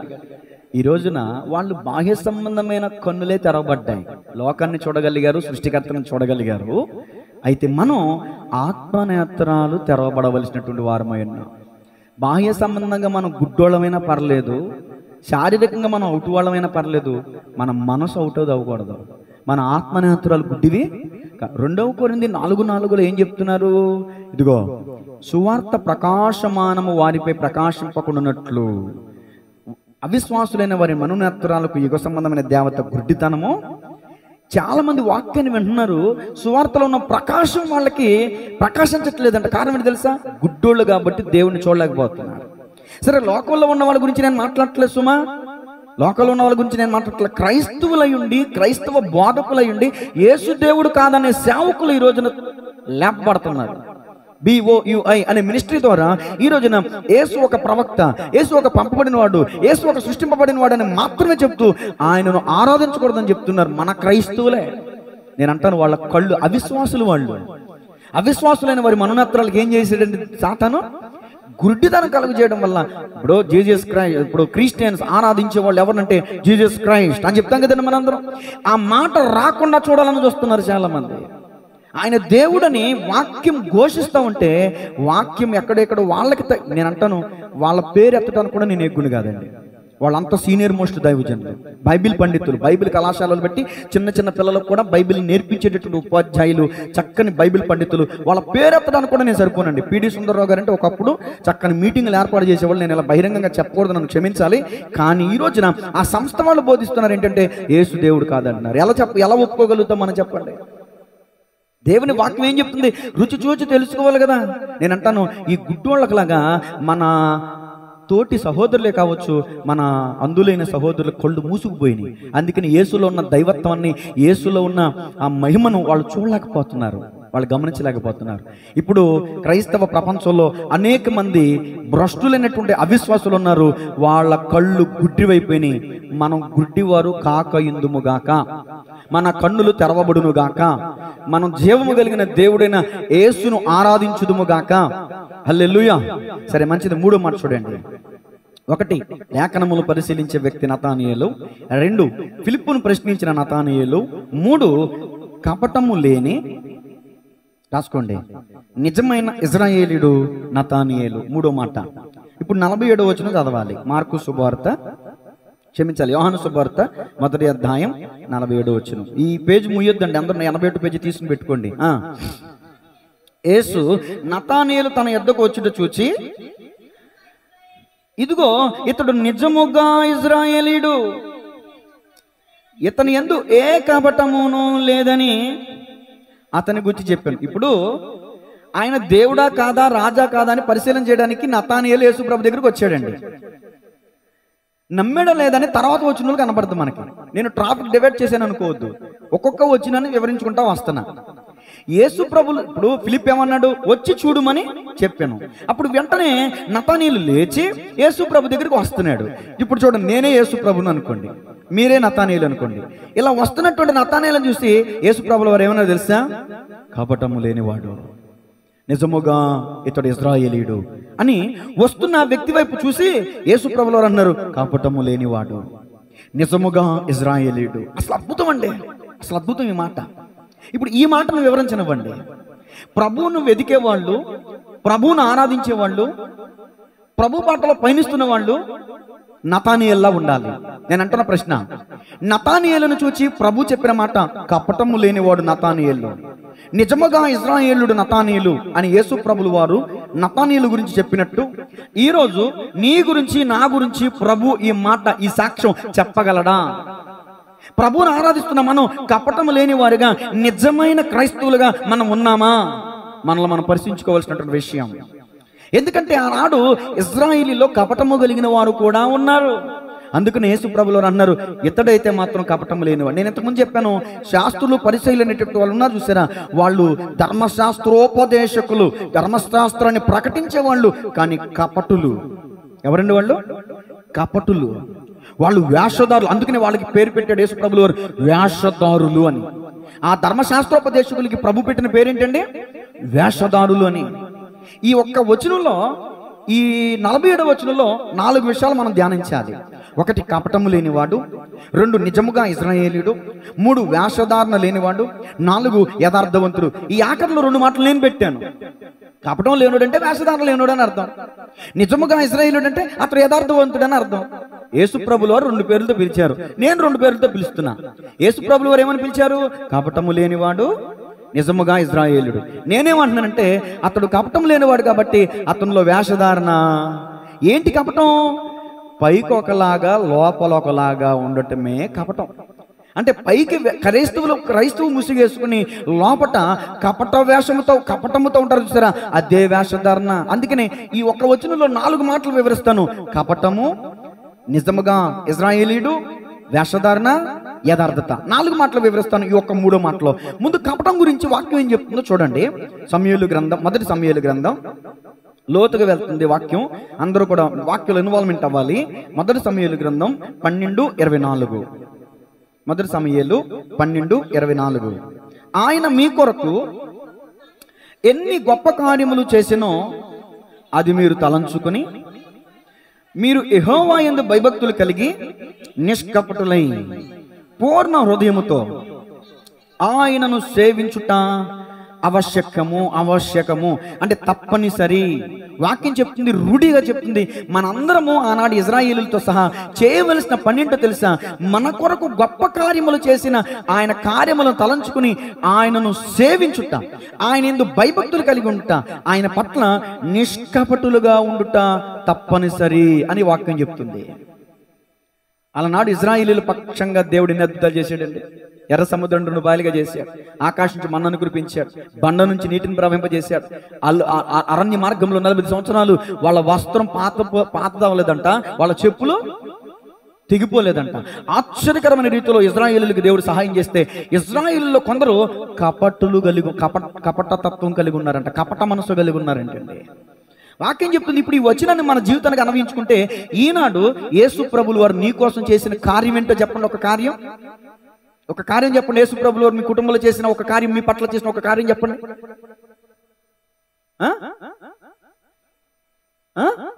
ఇంకా నాకు అసలైన పంట రావాలి. అది ఇప్పుడు వచ్చింది పాయింట్. కంటికి చప్పట్లు కొట్టండి. ఎక్కడున్నారు మీ అందరూ? ఇప్పుడు పాత నిబంధన గ్రంథంలో ఇశ్రాయేలీయులకి ఎన్నో కార్యాలు చేశాడు దేవుడు. క్రొత్త నిబంధన గ్రంథంలోకి వచ్చేసరికి దేవుడే దిగి వచ్చి మనందరి కోసం ఏమైపోయాడైనా? దానికి మించిన కార్యం ఏముందండి? రక్షణ కార్యం. ఈ మాట చెప్పాలి. నేను అడిగినప్పుడు యేసయ్య నీ కోసం ఏం కార్యం చేశాడంటే రక్షణ కార్యం చేశాడండి, నా కోసం ప్రాణం పెట్టాడండి. ఈ మాట రావాలి నీ నోటి వెంట. ఆ పాట ఏంటండి? ఆ పాట పైకెత్తబడిన ఎత్తడి సర్పము వోలే పైకెత్తబడినావు, నిన్ను చూచిన వారు ఆనాడు బ్రతికారు. ఎత్తడి సర్పము వోలే పైకెత్తబడినావు, నిన్ను చూచిన వారు ఆనాడు బ్రతికారు. సిలువపై వ్రేలాడే నీ దరి చేరిన జనులందరూ నేడు నిత్యము బ్రతుకుదురు. సిలువపై వ్రేలాడే నీ దరి చేరిన జనులందరూ నేడు నిత్యము బ్రతుకుదురు. చప్పట్లో యేసయ్యా యేసయ్యా యేసయ్యా యేసయ్యా యేసయ్యా నా యేసయ్యా. హల్లెలూయా. యేసయ్య మన కోసం చేసిన కార్యం ఏంటంటే చెప్పరేంటంటే ఆయన మన కోసం ప్రాణం పెట్టాడని చెప్పండి. యేసే మన కోసం చేసిన కార్యం ఏంటమ్మా? ఇది చెప్పాల్సి వస్తుంది ఏంటండి, నాకు అర్థం కాదు. ఏమన్నా మీకోసం ప్రాణం పెట్టేవాళ్ళు ఎవరు ఉన్నారా? నా కోసం నా భార్య ప్రాణం పెట్టిద్దా? నా తల్లి ప్రాణం పెట్టిద్దా? ఏమన్నా నా పుట్టింటోళ్ళు అత్తింటోళ్ళు ఎవరు ప్రాణం పెడతారు నా కోసం? మన ప్రాణ స్నేహితులు అంటాం కదా, నా ప్రాణ స్నేహితులు ప్రాణం పెట్టమని ఒకసారి ఒక కిడ్నీ ఇవ్వమంటే ప్రాణం కాదు, ఒక కిడ్నీ ఇవ్వమని అదని ఇడ్లీ అంటే కిడ్నీ. ఒక కిడ్నీ ఎవరు మన కోసం? ప్రాణం పెట్టేసాడండి ఆయన. మరి ఆయన దగ్గర మనం ఇప్పుడు మనకి ప్రాణాపాయంలో ఎవరన్నా మనల్ని రక్షించిన వాళ్ళని ఆపద్బాంధుడు అయ్యా, దేవుడిలో వచ్చేవయ్యా అని జీవితకాలం కృతజ్ఞత కలిగి ఉంటాం కదా. మరి సర్వమానవాళి కోసం తన ప్రాణాన్నే త్యాగం చేశాడు, తన రక్తాన్ని క్రయధనంగా చెల్లించాడు. ఆయన పట్ల మనం నిష్కపటమైన వారుగా ఉండాలా వద్దా? ఉండాలి. వాక్యం చూడండి, ఇశ్రాయేలీయులు ఎలా ఉన్నారు చూడండి. 2వ రాజులు 17:9. రాజుల 2వ గ్రంథం 17వ అధ్యాయం 9వ వచనం. మరియు ఇశ్రాయేలు వారు దేవుడైన యెహోవా విషయంలో ఏమండి కాపటము కలిగి దుర్బోధలు బోధించుచు అడవి గుడిసెల నివాసులను, ప్రాకారము గల పట్టణ నివాసులను తమ స్థలములన్నిటిలో బలిపీఠములు కట్టు. ఏంటో బలిపీఠాలు? ప్రార్థన బలిపీఠం అనుకుంటున్నారా? కాదండి, వ్యర్థమైన బలిపీఠాలు. దేవుడు వారి కోసం అద్భుతమైన ఘనమైన కార్యాలు చేసి ఎర్ర సముద్రాన్ని 2 పాయలుగా చేసి ఐగుప్తు ఫరో సైన్యాన్ని నీట ముంచి ఐగుప్తు సమూహం నుంచి ఇశ్రాయేలీయులకు రక్షణ ఇస్తే, రక్షింపబడినటువంటి ఇశ్రాయేలీయులు దేవుని పట్ల కపటము కలిగి ఉన్నది లేదు. ఇక్కడ నా సొంత మాట చెప్తానా? ఆనాటి ఇశ్రాయేలీయులు కపటము కలిగి దుర్బోధలు బోధించుచు, చూసారండి, ఆనాడు కాదు నేడు కూడా ఉన్నారు. కపటము కలిగి దుర్బోధలు బోధిస్తున్న క్రీస్తు బోధకులు నేడు కూడా ఉన్నారండి. క్రీస్తుని గురించి బోధిస్తున్నామని చెప్తూ దుర్బోధలు బోధిస్తున్నటువంటి వాళ్ళు. తండ్రి దేవుడు, కుమారుడు దేవుడు కాదని చెప్పేవాడు అబద్ధికుడు కాదండి. యేసు క్రీస్తు కాడని చెప్పేవాడు తప్ప ఎవడబద్ధికుడు? వాక్యం చెప్తున్నా లేదా? నా సొంత మాట చెప్పానా? యేసు క్రీస్తు కాడని చెప్పువాడు తప్ప ఎవడబద్ధికుడు? పత్రికలో యోహాను గారు రాశారండి ఈ మాట. మరి ఈ రోజున మన క్రైస్తవ సేవకులే యేసుని గురించి వ్యర్థమైన ప్రేలాపన పేలుతున్నారు. ముష్టివాడు అంటున్నారేంటి? హెబ్రీ 5:7 ఆయన శరీరధారి అన్న దినములలో ప్రార్థనలను యాచనలను సమర్పించ, యాచన అంటే అడుక్కోవటం, అంతే కదండి. అది తెలుగు ట్రాన్స్లేషన్తో అలా వచ్చింది. దాన్ని ఇంగ్లీష్లో చూస్తే ప్రేయర్ అనే ఉంటుంది. దేవుడు శరీరధారిగా ఉన్నాడు కాబట్టి ఓకే, యాచన అడుక్కోవటమే, దాని అర్థం అడుక్కోవడమే అనుకోండి, అడుక్కోవటమే. ఆయన మనకు మాదిరి చూపిస్తున్నాడు. తండ్రి అయినటువంటి దేవునికి మనం ఎలా ప్రార్థన చేయాలో మనకు మాదిరి చూపిస్తున్నాడు. ఆయన ఎలా అడుక్కోవాలి మనం ప్రభుని అంటే ఆయన అడుక్కున్నట్ట. పేతురు భక్తుడు రాశారు కదండి, ఆయన మన కొరకు మాదిరి ఎంచిపోయెను. ఏం చేశారంటే ప్రార్థించుటలో, వాక్యము చదువుటలో, ఉపవసించుటలో, ధర్మకార్యాలు చేయట్లో, వేదాలను కనికరించుటలో, అన్ని విషయాలలో యేసు ప్రభులు వారు మనకి ఏం చూపించారు? ఇప్పుడు ఒక పాపి మారు మనసు నిమిత్తం ఏం తీసుకోవాలి? ఇప్పుడు యేసు ప్రభులు వారు బాప్తిసం తీసుకున్నారు కదా, అంటే ఆయన పాపం చేశాడా? మరి ఎందుకు తీసుకున్నాడు? ఆయన మాదిరి. ఆయన తండ్రి అయినటువంటి దేవునికి ఇలా ప్రార్థన చేయాలి, ఇంత ఇదిగా మనం తగ్గించుకోవాలి, ప్రార్థనలో ఇంతగా మనం రిక్తునిగా చేసుకోవాలి. ఏమండి, ఆయన దేవుని కుమారుడయుండి తను రిక్తునిగా చేసుకుని అని చెప్తుంది వాక్యం. అంతగా ఆయన తను అంతగా తగ్గించుకున్నాడంట. ఆయన నేల మట్టుకు, ఇది యెషయా గ్రంథంలో ఉంటుంది, ఆయన వీపుని మనకి మార్గముగా చేశాడంట, దారిగా చేశాడంట. దేవునికి స్తోత్రం కలుగును గాక. మరి అలాంటి మన కోసం ప్రాణం పెట్టినటువంటి దేవునికి పక్షంగా నిష్కపటమైన మనసు కలిగి మనం ఉండాలి తప్ప, దేవుని విషయంలో కపటము కలిగి కపట బోధలు చేస్తున్నారంటే వాళ్ళు నరకానికి పాత్రులండి. వాళ్ళు ఎవరైనా కానివ్వండి. క్రీస్తుని గురించిన బోధ, సద్బోధ చేయి, ఉన్నమాట చెప్పు. నీ సొంత మాటలు, నీ ఊహాగానాలు, నీ ప్రేరేపణ ఎవరికి కావాలి? దేవుని వాక్యం ఏం చెప్తుంది అది ప్రాముఖ్యం కదా మనకి. చూడండి, కీర్తన 32:2 ఏంటంటే వాళ్ళ ఉద్దేశం ఏంటంటే, ఇగో ఈ భారతదేశంలో ఉన్న క్రైస్తవులందరికంటే మేము గొప్ప, మేము ప్రత్యేకమైన వాళ్ళం, మేము ఏదో ఒక మర్మం కనిపెట్టేశాం. ఏంటి, ప్రపంచమంతానేమో యేసే దేవుడిని ఆరాధిస్తుంటే ఈ బ్యాచ్ మాత్రం ఏంటి అతిశయం. మాకు తప్ప బైబిల్ ఎవరికి అర్థం కాల. మీసాలు తిప్పటం, అది వాళ్ళ మీసాలు అనుకోండి, వాళ్ళ ఇష్టం, మనకెందుకు కానీ యేసు రక్తమే చేయం. ఏమండి, మీసాలు తిప్పడం, తొడలు కొట్టడం, యేసు దేవుడు కాదని చెప్పడం, దీన్ని ఏమంటారు? కపటం, వాళ్ళ హృదయం నిండా కపటం. మేమే ది గ్రేట్ BOUI అని నిరూపించుకోవడం కోసం యేసు ప్రభుల వారి మీద బురద జల్లుతున్నారంటే మీరు కపటలు అనాలా, నిష్కపటలు అనాలా? చూడండి వాక్యం ఏం చెప్తుంది. కీర్తన 32:2, యెహోవా చేత నిర్దోషి అని ఎంచబడిన వాడు, ఆత్మలో కపటము లేనివాడు ధన్యుడంట. దేవునికి స్తోత్రం చెప్పండి. వాక్యం చెప్తుంది యేసు ప్రభుల వారు నతానీయేలును చూసి అన్నారు, ఇతడు కపటము లేనివాడు. ఈ రోజు యేసు ప్రభుల వారు లేదా ఒక దైవజనుడు నిన్ను చూసి కపటము లేనివాడు అని నిన్ను బట్టి చెప్పగలిగే స్థాయిలో నీవు ఉన్నావా? ఆలోచించు. ఎప్పుడైతే నీ ఆత్మలో నీవు కపటం లేకుండా ఉంటావో అప్పుడే నువ్వు ధన్యుడివే. ఆత్మలో కపటం లేకపోవటం అంటే ఆత్మలో మనసులో నువ్వేమనుకుంటావో పైకి కూడా అదే అనాలి. మనసులో నువ్వు ఏ రూపం కలిగి ఉన్నావో, మనసులో నువ్వు ఎలాంటి సంభాషణ కలిగి ఉన్నావో పైకి కూడా నువ్వు అదే సంభాషణ చేయాలి. పైకి ఒక మాట, లోపలికి ఒక మాట, వేషధారణ అంటారు దాన్ని. అంతే కదండి. పైకి భక్తి వేషం, హృదయంలో మోసం. భక్తుడు పాట పాడాడు కదా, పైకి భక్తి వేషం హృదయంలో మోసం, పైకి భక్తి వేషం హృదయంలో మోసం, ఇదే ప్రభువా మా విశ్వాస జీవితం, ఇదే ప్రభువా మా విశ్వాస జీవితం. హల్లెలూయా. ప్రశ్న అడుగుదని చెప్తారా? ఇప్పుడు నతానీయేలు యోగ్యుడా కాదా? ఎందుకని యోగ్యుడు? కపటం లేనివాడు కాబట్టి ఒకటే. 2 కొరింథీ 10:18 చూడండి. మనం బల్ల దగ్గరికి వస్తున్నాం. ఇప్పుడు అయోగ్యులుగా మనం బలలో చేయకూడదంట, యోగ్యులుగా ఉండి బలలో చేయాలంట. 2 కొరింథీయులకు రాసిన 2వ పత్రిక 10:18, ప్రభువు మెచ్చుకొనువాడే యోగ్యుడు కాని తన్ను తానే మెచ్చుకున్నవాడు యోగ్యుడు. మరి ఈరోజు సేవకులు చేస్తున్నది ఏంటి? మా మినిస్ట్రీయే సత్యవాక్యాన్ని ప్రకటిస్తుంది, మా సంఘమే సత్తువ గల సంఘం, మా సంఘమే పరలోకానికి వెళ్తుంది, మా సంఘమే పరలోకంలో నెంబర్ 1 స్థానంలో ఉంటుంది. యేసు రక్తమే జయం ఏటమాంసింహాలు అన్నట్టు. దాన్ని ఏమంటారా? ప్రపంచ వ్యాప్తంలోనే లేదు ఇలాంటి మందిరము, ప్రపంచ వ్యాప్తంలోనే ఎవరు ప్రకటించరు ఇలాంటి వాక్యం. ఓ సేవకుడా, నువ్వు చెప్పినా ఇదే వాక్యం, నేను చెప్పిన ఇదే వాక్యం. నేను అత్యంత చలుపుణ్ణి, అత్యంత చిన్న సంఘం. ఈ చిన్న సంఘాన్ని దేవుడు చూడ్డా? యేసు ప్రభుల వారు చిన్న మందా భయపడకుడి అన్నాడా? పెద్ద మందా భయపడకుడు అన్నాడా? నా గురించి ప్రభు చెప్పాడని తెలుసా? చిన్న మందా భయపడకుడి, చిన్నపిల్లలారా మీ హృదయములను అబ్బబ్బబ్బా చిన్నపిల్లలతో దేవుడు మాట్లాడతారన్నాడు. పెద్దోళ్ళతో దేవుడు మాట్లాడాడు. పెద్దోళ్ళ గురించి మనకెందుకు? పెద్దోళ్ళు డప్పులు కొట్టుకుంటూ మొదలైపెట్టారండి. వాళ్ళు ప్రారంభ దశలో దీన స్వభావం కలిగిన వాళ్ళేనండి. కొంచెం వయసు పెరిగాక, కొన్ని అనుభవాలు వచ్చాక, కొంత డబ్బు వచ్చాక, కొన్ని సూటు బూట్లు వచ్చాక, కొన్ని కార్లు వచ్చాక, కొన్ని మేడమిద్దులు వచ్చాక, కొన్ని పొగర్తలు వచ్చిన తర్వాత వాళ్ళు కళ్ళు నెత్తుకొచ్చేసి యేసే దేవుడు కాదంటున్నారు.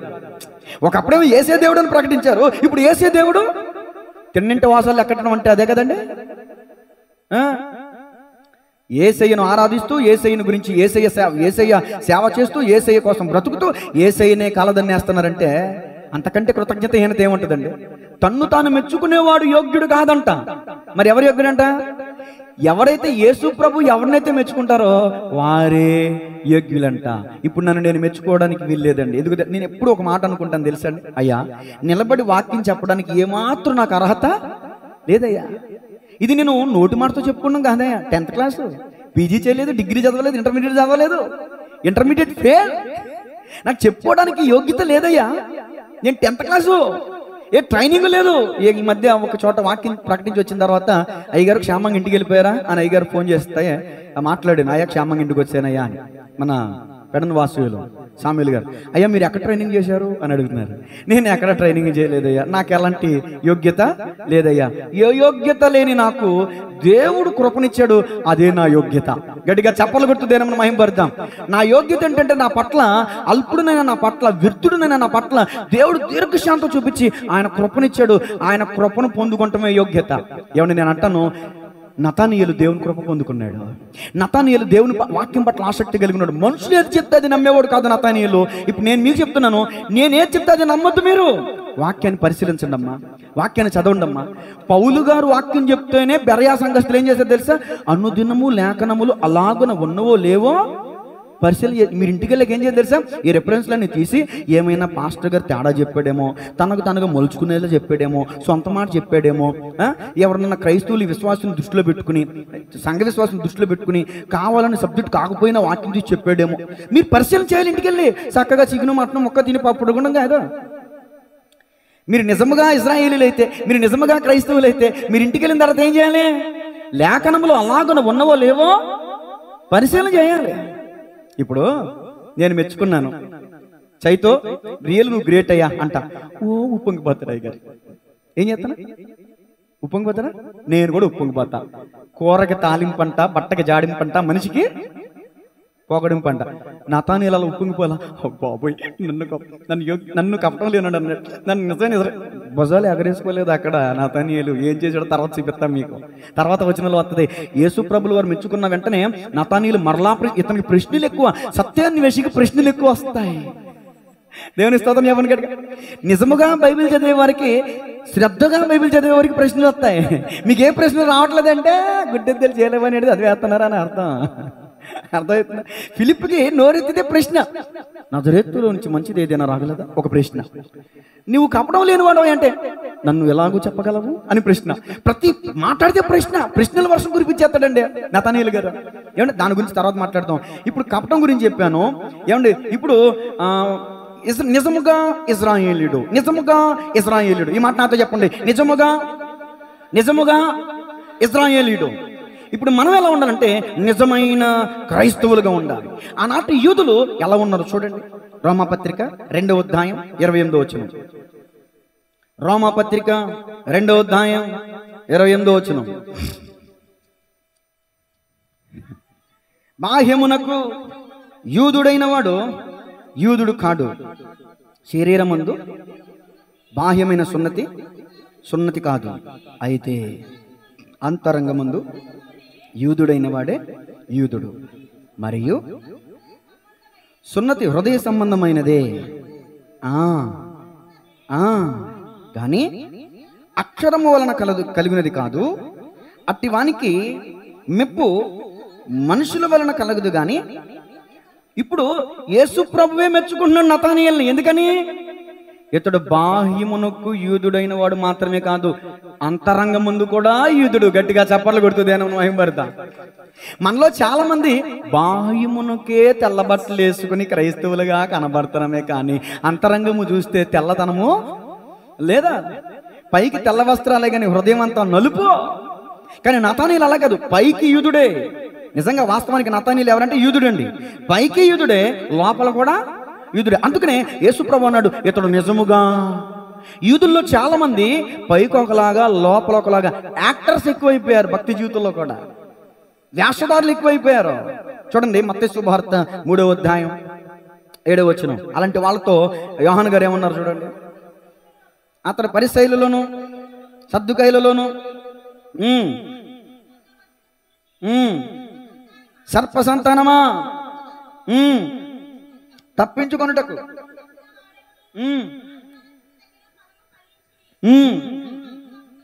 అద్దుకో అబ్రహాము మాకు తండ్రి అని మీలో మీరు చెప్పుకున్న ఇప్పుడు వీటి నావే చూడండి. యేసు ప్రభు మా తండ్రి అండి, యేసు ప్రభు మా దేవుడు అండి, యేసు ప్రభు మా రాజండి అని చెప్పుకున్నాం మనం. అప్పుడు యూదులు ఏం చెప్పుకునేవాళ్ళు? అబ్రహాం మా తండ్రి, అబ్రహాం మా తండ్రి అని చెప్పుకునేవాళ్ళు. వాళ్ళకి మనకి పెద్ద తేడా ఏమి? మారు మనసు పొందుటకు మీకు బుద్ధి చెప్పిన వాడు ఎవడు? మారు మనసు కాదు, మారు మనసుకు తగిన ఫలములు ఫలించండి. లేని ఎడల ఇప్పుడే గొడ్డలి చెట్ల వేన నాటబడినది, ఫలింపని ప్రతి చెట్టు నరకబడి అగ్నిలో పడవేయబడును.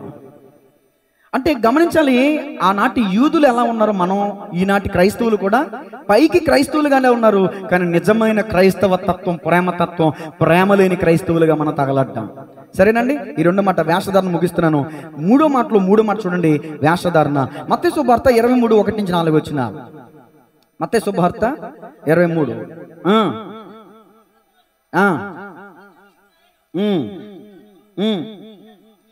శాస్త్రులను పరిసయ్యులను మోషే పీఠమందు కూర్చుండువారు గనుక వారు మీతో చెప్పు వాటినన్నిటిని అనుసరించి గాయకొనుడి. అయినను వాడి క్రియలు చొప్పున. ఎందుకంట చదవమ్మా, వాడు చెప్తారే కానీ చేయరు. మోయశక్యము కాని భారమైన బరువులు కట్టి వారు పెట్టుదురే గాని తమ వ్రేలితోనైనను వాటిని. ఇప్పుడు ఈ మాట చదువుతుంటే నాకు జ్ఞాపకం వచ్చింది, చెప్పాలి తప్పదు. ఆ దైవజనుడు అంటే నాకు కూడా అభిమానమే. మంచి సత్క్రియలు చేస్తారు, మంచి పెద్ద సంఘం, భారతదేశంలోనే మంచి పేరు ఉంది. పేరు చెప్పను ఎందుకంటే మంచి దైవజనులైన చిన్న మిస్టేక్ చేశారు. చెప్పమంటారా? దైవజనుల పేరు చెప్పను. ఆయన ఏం చేశారంటే, పేరు వచ్చేస్తుంది వేసి రక్తం విజయం మిగేసుకోవాలి, ఎందుకంటే మళ్ళీ దూషించినట్టు ఉంటుంది. నేను విమర్శించట్లా, ఆ వీడియో చూసి చాలా మంది విమర్శలు పెట్టారు కింద, దానికి బాధపడ్డానండి నేను. మీకు ఎలిగేసింది ఆల్రెడీ. ఒక దైవజనుడు కారు తోలుతూ, కారు డ్రైవ్ చేస్తూ వీడియో పెట్టారు, లైవ్ వీడియో పెట్టారు, షార్ట్ వీడియో చేస్తున్నారు అనమాట. వాక్యం చెప్తున్నారు. ఏం వాక్యం చెప్తున్నారు అంటే ఒక హెచ్చరిక ఇస్తున్నారు, వాక్యం కాదు, ఒక హెచ్చరిక. ఆయన కార్ డ్రైవింగ్ చేస్తూ ఫోన్ చూస్తూ విశ్వాసులందరికీ ఒక హెచ్చరిక ఇస్తాను. ఏంటి తెలుసా? ఒక ఆయనంట లారీ డ్రైవ్ చేస్తున్నాడంట. లారీ డ్రైవ్ చేస్తున్నప్పుడు సాంగ్స్ వింటున్నాడంట.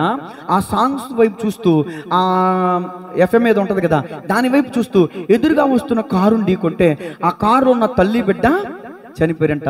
అందుకు క్రైస్తవ సంఘమా దయచేసి గమనించండి, మనము ఏం చేయాలి? మన ప్రయాణాలు ఏం చేయాలి?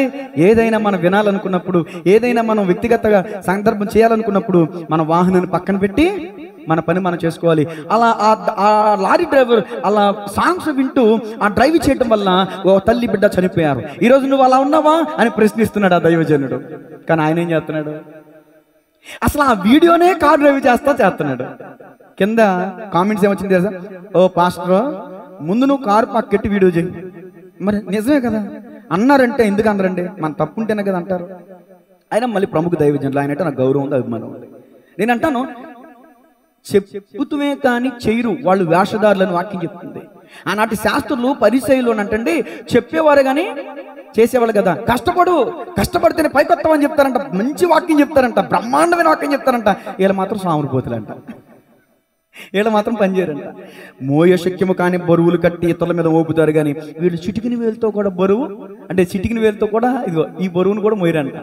అంత దౌర్భాగ్యం అంటారు వేషధారులు. నేనంటాను, బాహ్యమునకు యూదుడే కాదు, అంతరంగము సంబంధమైన యూదుడు కూడా, అంతరంగ సంబంధమైన నిజమైన ఇశ్రాయేలీయుడండి నతానియేలు.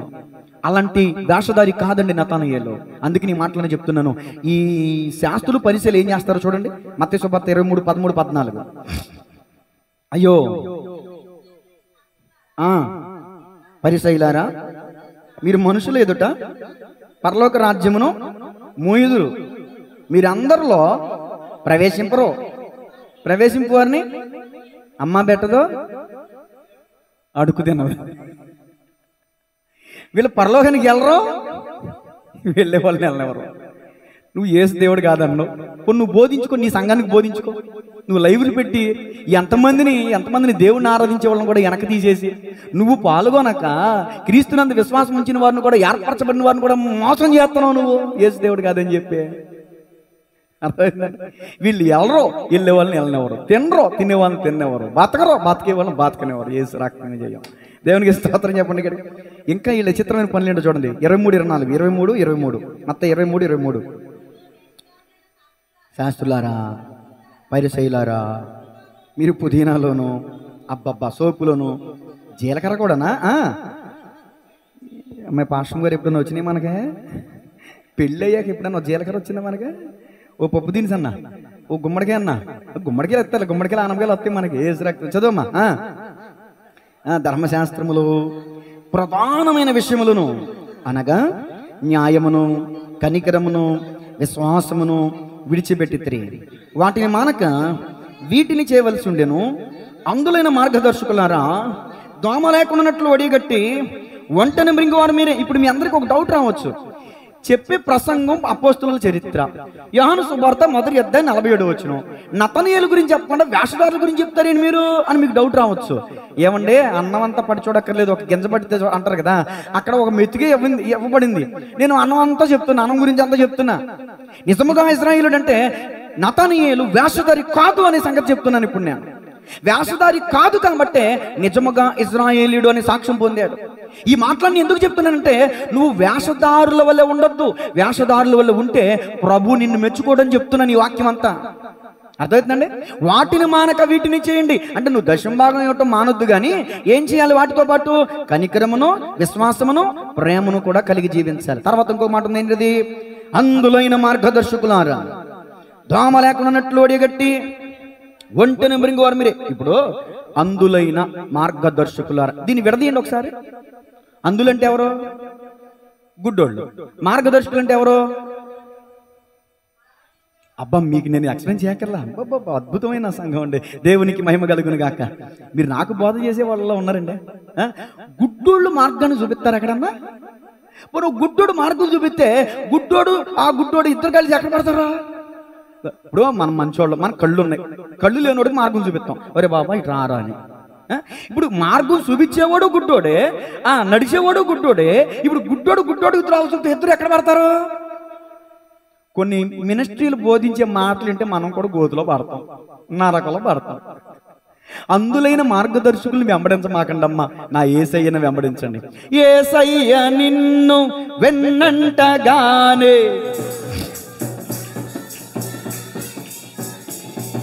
యేసయ్య నిన్ను వెన్నంటగానే నా బ్రతుకుగా మారేనులే. జమాడేను నాంతరంగమో ఇది రక్షణానంద భాగ్యమే.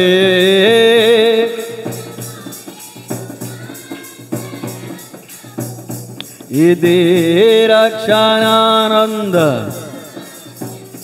సుగుణాల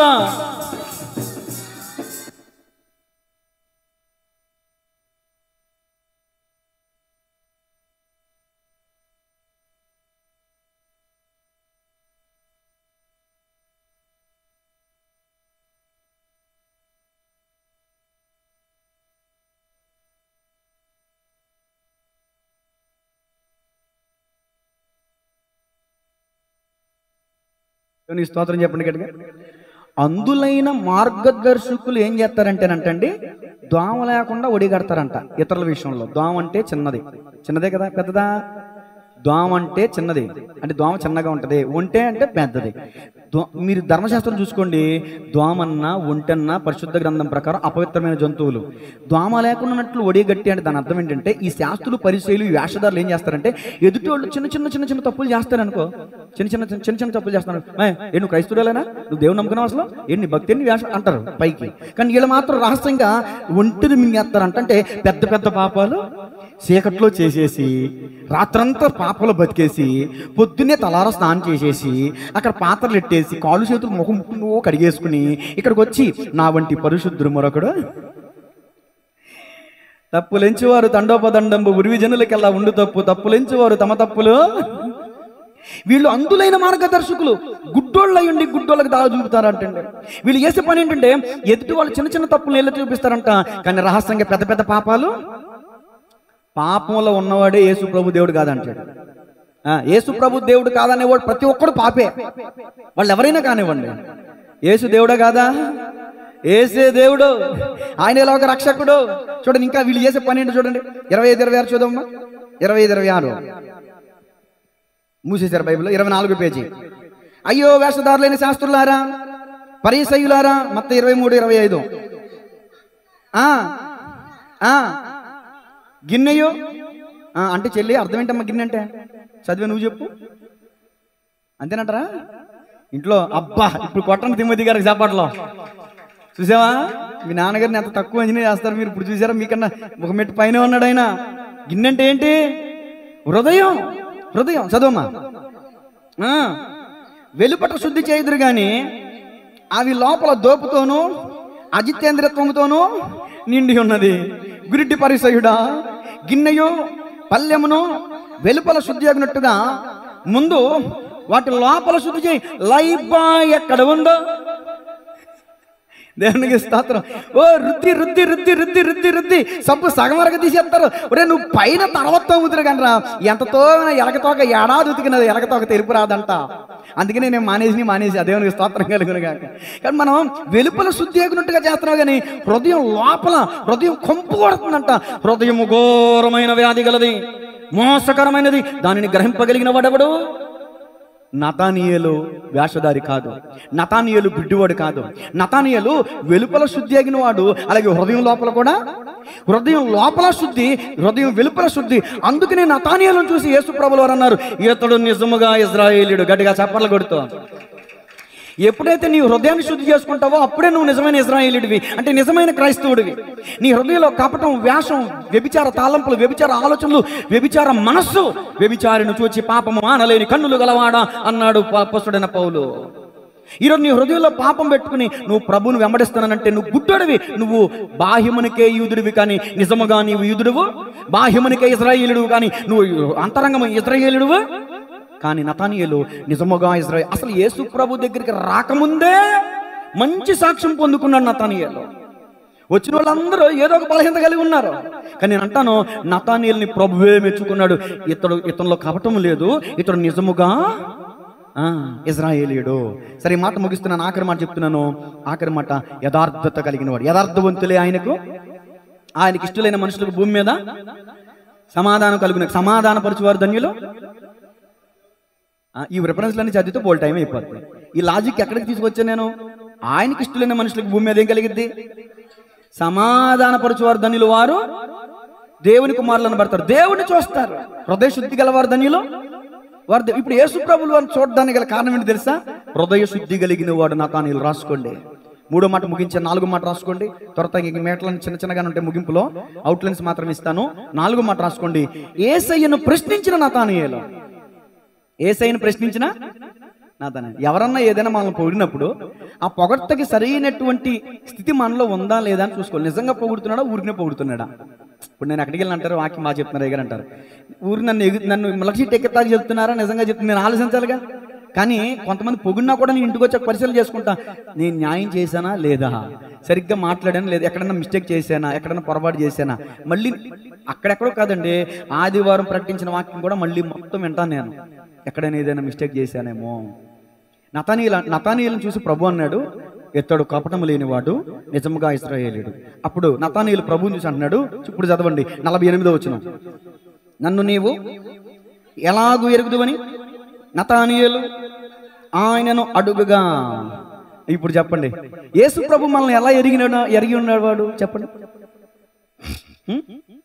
సర్వాధికారివి, సర్వజ్ఞుడవు, సంపూర్ణ సత్య స్వరూపివి నీవు. సర్వాధికారి పడాలి. సర్వజ్ఞుడవు, సంపూర్ణ సత్య స్వరూపివి నీవు. దివిలోనున్న ఆనందమును ధరణిలో నేను అనుభవింప, మహిమాత్మతో నన్ను నింపితివా, మహిమాత్మతో నన్ను. హల్లెలూయా. మరొక పల్లవి. శరీరారెవ్వరు నా ప్రియుడైన యేసయ్య. పాడుతూ కొడదాం. శరీరారెవ్వరు నా ప్రియుడైన యేసయ్యకు, సర్వము నెరిగిన సర్వేశ్వరునికి, సరిహద్దులు లేని పరిశుద్ధునికి, సర్వము నెరిగిన సరిహద్దులు లేని పరిశుద్ధునికి. శరీరారెవ్వరు నా ప్రియుడైన యేసయ్య. గ్లోరీ. శరీరారెవ్వరు నా ప్రియుడైన యేసయ్యకు. హల్లెలూయా. పాట కూడా వాక్య సంబంధమైనది అయితేనే పాడతా. నతానీయులు అడుగుతున్నాడు ప్రభుని, నన్ను ఎలాగూ ఎరుగుదువు, నన్ను కపటం లేనివాడని ఎట్టా చెప్పగలుగుతున్నావు, నన్ను నిజమైన ఇశ్రాయేలీయుడని ఎట్టా చెప్పగలుగుతున్నావు, ఎట్టా చెప్పగలుగుతావేంటి, అసలు నేను తల్లి గర్భంలో రూపించిన వాడైనా కాకపోతే. అవునా? అప్పుడు యేసు ప్రభువులు చెప్పిన సమాధానం చదవండి. యేసు, ఫిలిప్పు నిన్ను పిలవక మునిపే నీవు ఆ అంజూరపు చెట్టు క్రింద ఉన్నప్పుడే నిన్ను చూచి తినని. దీని అర్థం ఏంటి? ఫిలిప్ చెప్పలా. ఫిలిప్ ఏమి నేను అతను పిలుస్తానని చెప్పి పిలవాలా. ఫిలిప్ నిన్ను పిలవక మునిపే అసలు నిన్ను పిలుస్తాడని కూడా ఆయనకి తెలుసు.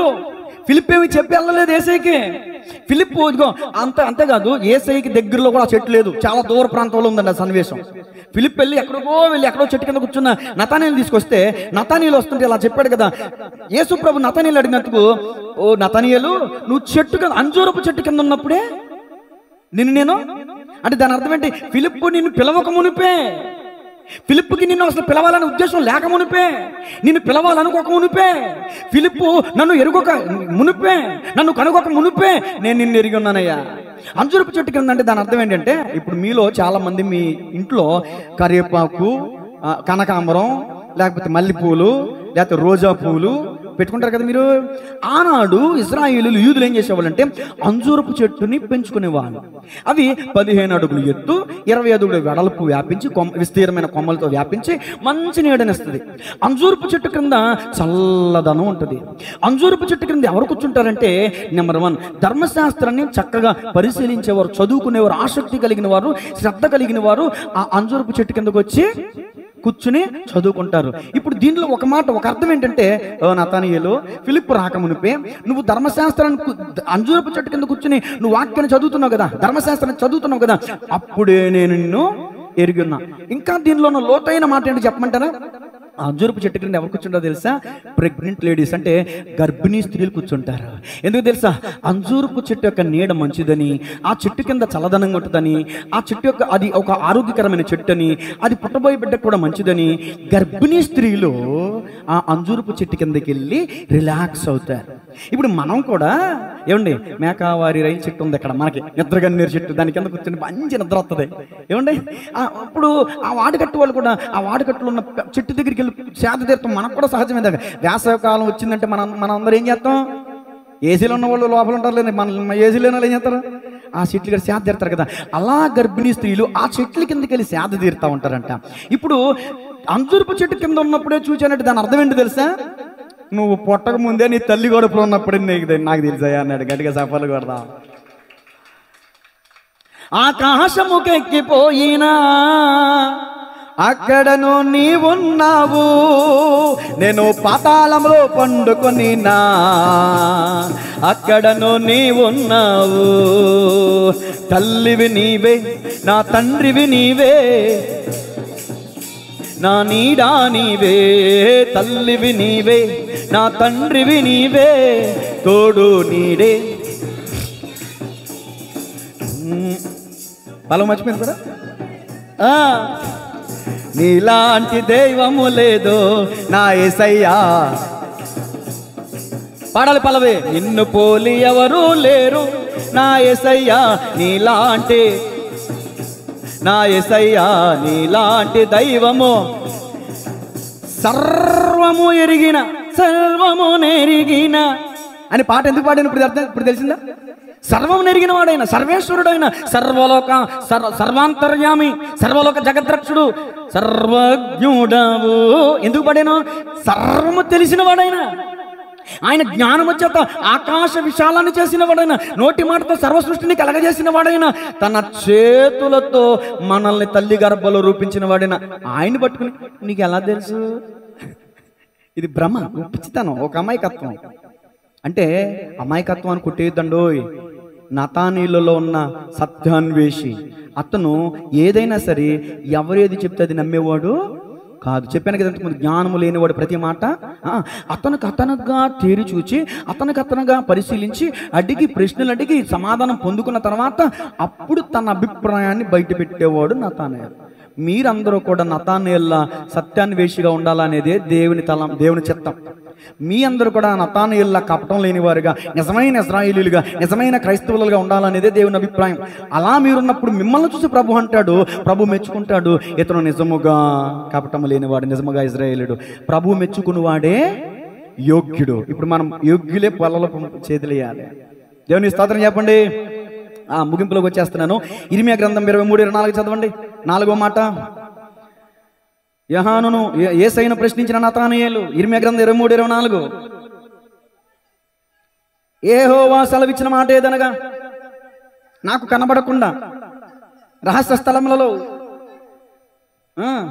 అలా అయిపోతే నాకు బీపీ వచ్చారు.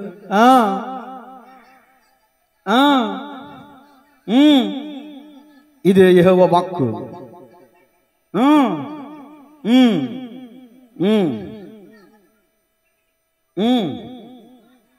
భయపడకు, టెన్షన్ పడుకో.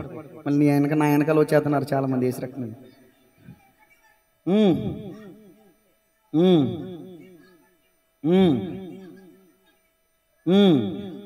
మళ్ళీ ఒకసారి చదువుతున్నా వినండి. నేను సమీపము నుండి దేవుడు మాత్రమేనా, దూరము నుండి దేవుడిని కానా?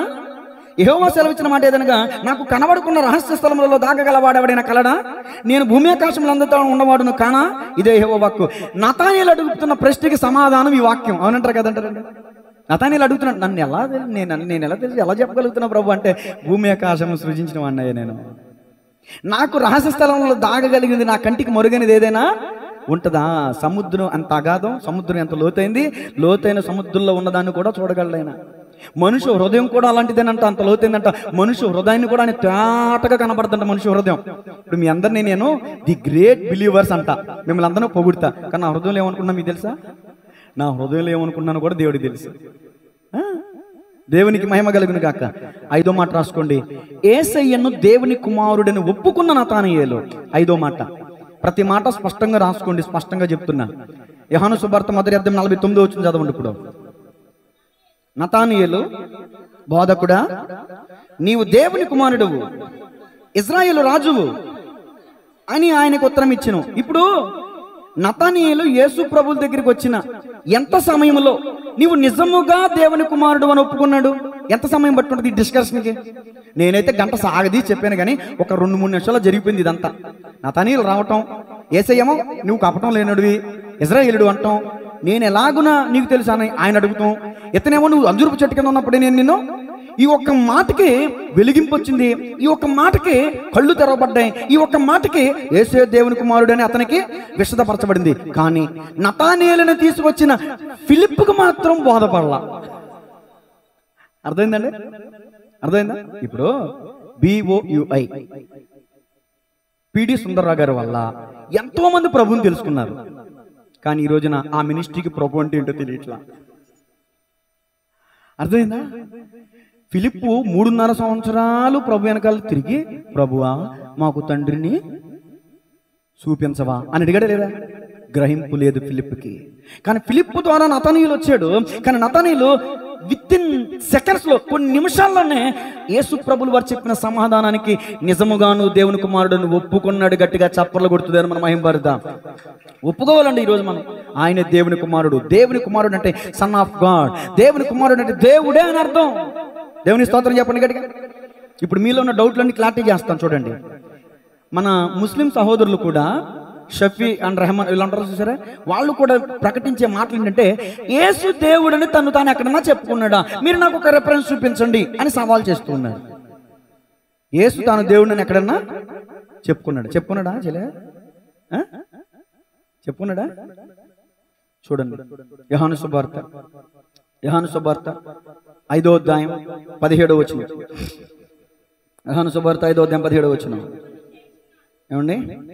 అయితే యేసు, నా తండ్రి ఇది వరకు పని చేయుచున్నాడు, నేనును చేయుచున్నానని వారికి ఉత్తరం ఇచ్చాను.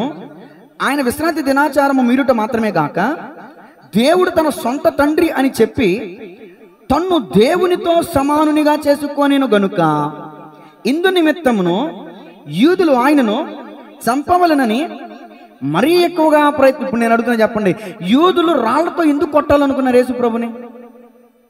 తను దేవునితో సమానంగా. మరి ఇంకెక్కడ చెప్పుకోలేదు ఆయన? ఇంకెక్కడ? ఆయన నా తండ్రి, నేను కుమారుడిని అని ఎన్నిసార్లు చెప్పుకున్నాడు ఆయన? ఇంకొక రెఫరెన్స్ చదవండి, యోహాను సువార్త 10:30 రాసుకోండి. రెఫరెన్స్లన్నీ యేసు దేవుడు కాదనే వాళ్ళకి మీరు ఇవ్వాల్సిన రెఫరెన్స్లు ఇవి. అందుకు ఆ మనుష్యుడు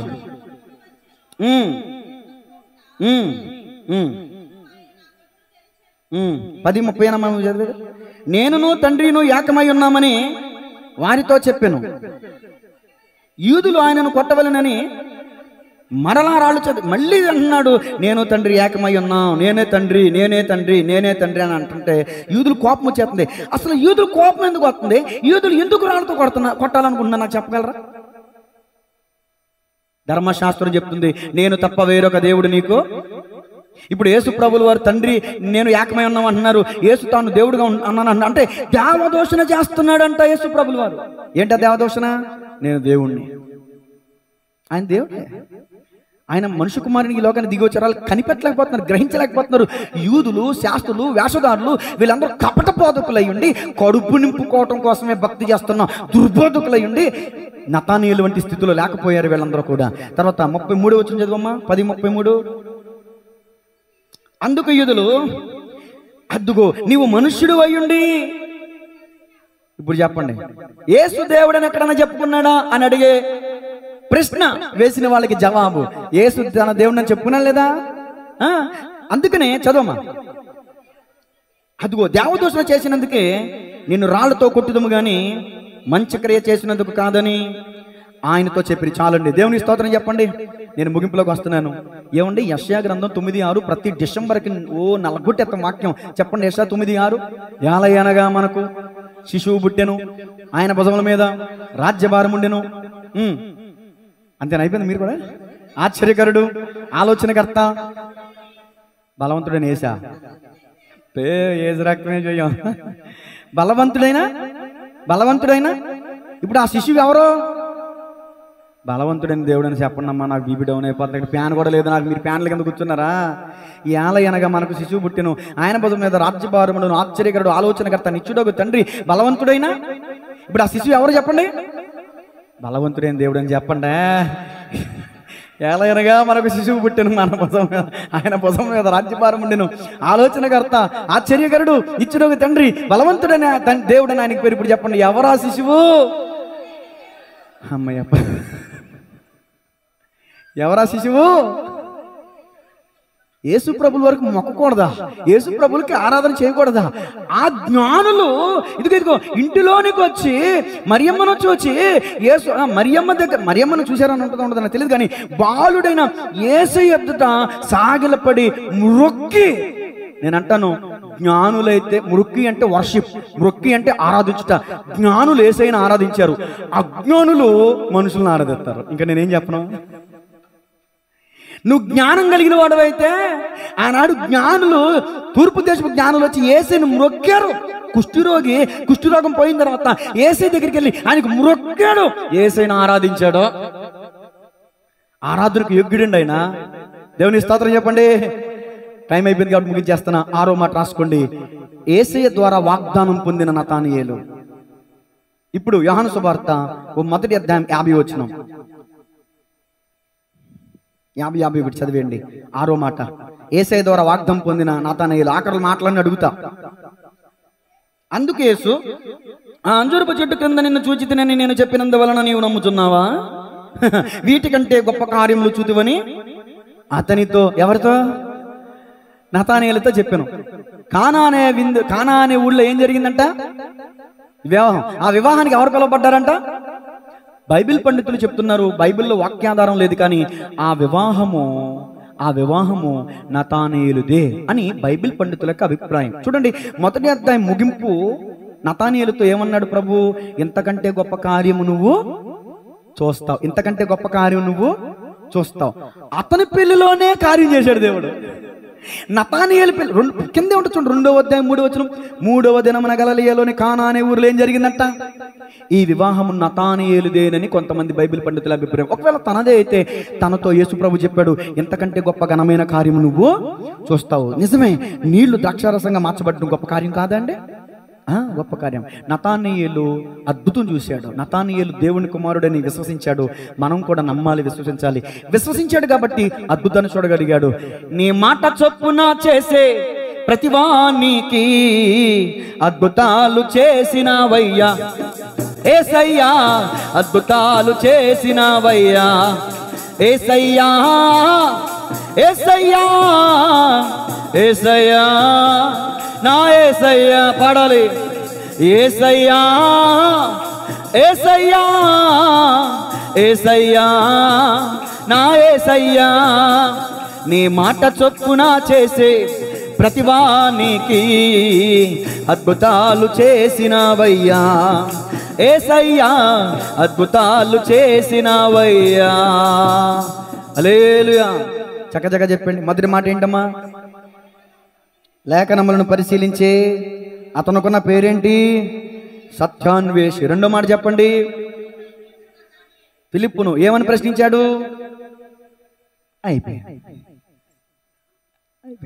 గంట వాక్యం అయిపోయింది. నజరేతులో నుంచి ఏదైనా మంచిది నిద్రలో పడిగినా చెప్పేలా ఉండాలి. ఏంటి మాట రాసింది చదివి చెప్పి సరిపోద్దా? హృదయం అనే పాలక మీద రాజు కావాలి. ఏమని ప్రశ్నించాడు నతానయేలు చెప్పండి. అది మూడో మాట ఏంటమ్మా? కపటము లేనివాడు, నిజమైన ఇజ్రాయేలీయుడు, వేషధారణ లేనివాడు, యథార్థపరుడు నతానయేలు. నాలుగో మాట ఏంటి? యేసయ్యను ప్రశ్నించిన నతానయేలు ఏమని ప్రశ్నించాడు?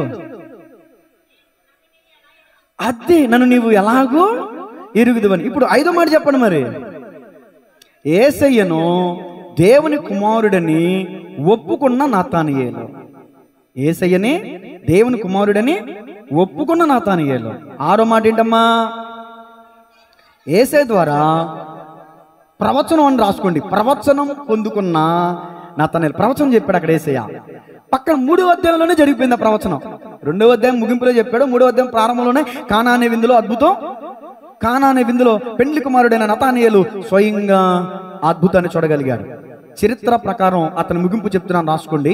నతానయేలు ఉత్తర భారతదేశానికి, మన ఇండియా వచ్చిన తోమ మాత్రమే కాదు, నతానయేలు కూడా వచ్చాడంటండి. నతానయేల్ అనబడిన బర్తులమై మన భారతదేశంలో ఉత్తర భారతదేశానికి వచ్చి సేవ చేశాడంట. ఉత్తర భారతదేశానికి వచ్చిన నతానయేలు, రాసుకోండి. తర్వాత ఆఫ్రికా ఖండానికి వెళ్ళారంటండి. ఆఫ్రికా ఖండము ఉత్తర భాగానికి వెళ్ళి సేవ చేశాడంట. ఆఫ్రికా ఖండం.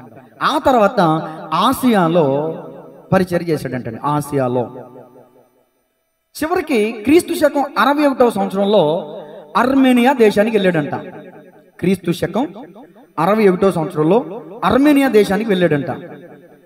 ముగింపు క్రీస్తు శకం 68వ సంవత్సరంలో బర్తులమని బ్రతుకుండగానే చర్మం ఒలిచి చంపేశారంట. చర్మం ఒలిచి. ఇప్పుడు స్కిన్లెస్ చేపించుకుంటాం మనం. వాళ్ళని కోడి పేక తగనరికి చక్కగా మొత్తం స్కిన్ అంతా లాగేస్తారు. తర్వాత కత్తిపెట్టి కొడుతున్నప్పుడు కూడా ముక్క కదులుద్ది, చూసారా? కదులు అంటే బతుకుండగానే చర్మాన్ని ఒలిచేశారంట. ఆ విధంగా క్రీస్తుని సొంత రక్షకునిగా అంగీకరించడమే కాదు, యేసు దేవుని కుమారుడని ఆయనను మహింపరచడమే కాదు, ఒప్పుకుంటాం మాత్రమే కాదు, క్రీస్తు కొరకు హతసాక్షి అయ్యాడు బర్తులమై. గట్టిగా చప్పట్లు కొడుతుంది మనం మహింపరుద్దాం. తలలోంచని ప్రార్థన చేసుకుందాం. 6 మాటలు, 7 వచనాల్లో ఉన్న 6 మాటలు. ఇక ఆఖరి మాట నిచ్చెన గురించి ఉంటుంది. అది నతానయేలు గురించిన సబ్జెక్ట్ కాదు కాబట్టి, టైం అయిపోయింది కాబట్టి నేను ముగించేస్తున్నాను. చెప్పడానికి నాకు సబ్జెక్ట్ ఉంది, లేక కాదు, అయితే సమయం లేదు కదండి. నిచ్చెన అంటే ఏంటో, దేవదూతలు ఎక్కి దిగడం అంటే ఏంటో, ఏ ఉద్దేశంతో ప్రభు ఆ మాట మాట్లాడారో ఆ ఆఖరి వచనం నేను వివరించలేదు. వీలైతే ఈసారి మాట్లాడతాను. అందరూ తలలు వంచండి, మోకాళ్ళ మీదకి వచ్చేయండి, ప్రార్థన చేద్దాం. చిన్న ప్రార్థన చేసి ముగిస్తాను. తదుపరి బల్ల కొరకు అందరూ సిద్ధపడదాం. చెప్పడానికి వాక్యాన్ని బట్టి చిన్న ప్రార్థన చేద్దాం. అందరూ కూడా కలిసి ప్రార్థనలో ఎక్కించండి. పిల్లలు మాట్లాడేవి. పరిశుద్ధుడా, ప్రేమగల తండ్రి, ఈరోజు నతానయేల్ బర్తలోమై అనే శిష్యుడు గురించి ఈరోజు మీరు మాతో మాట్లాడారు.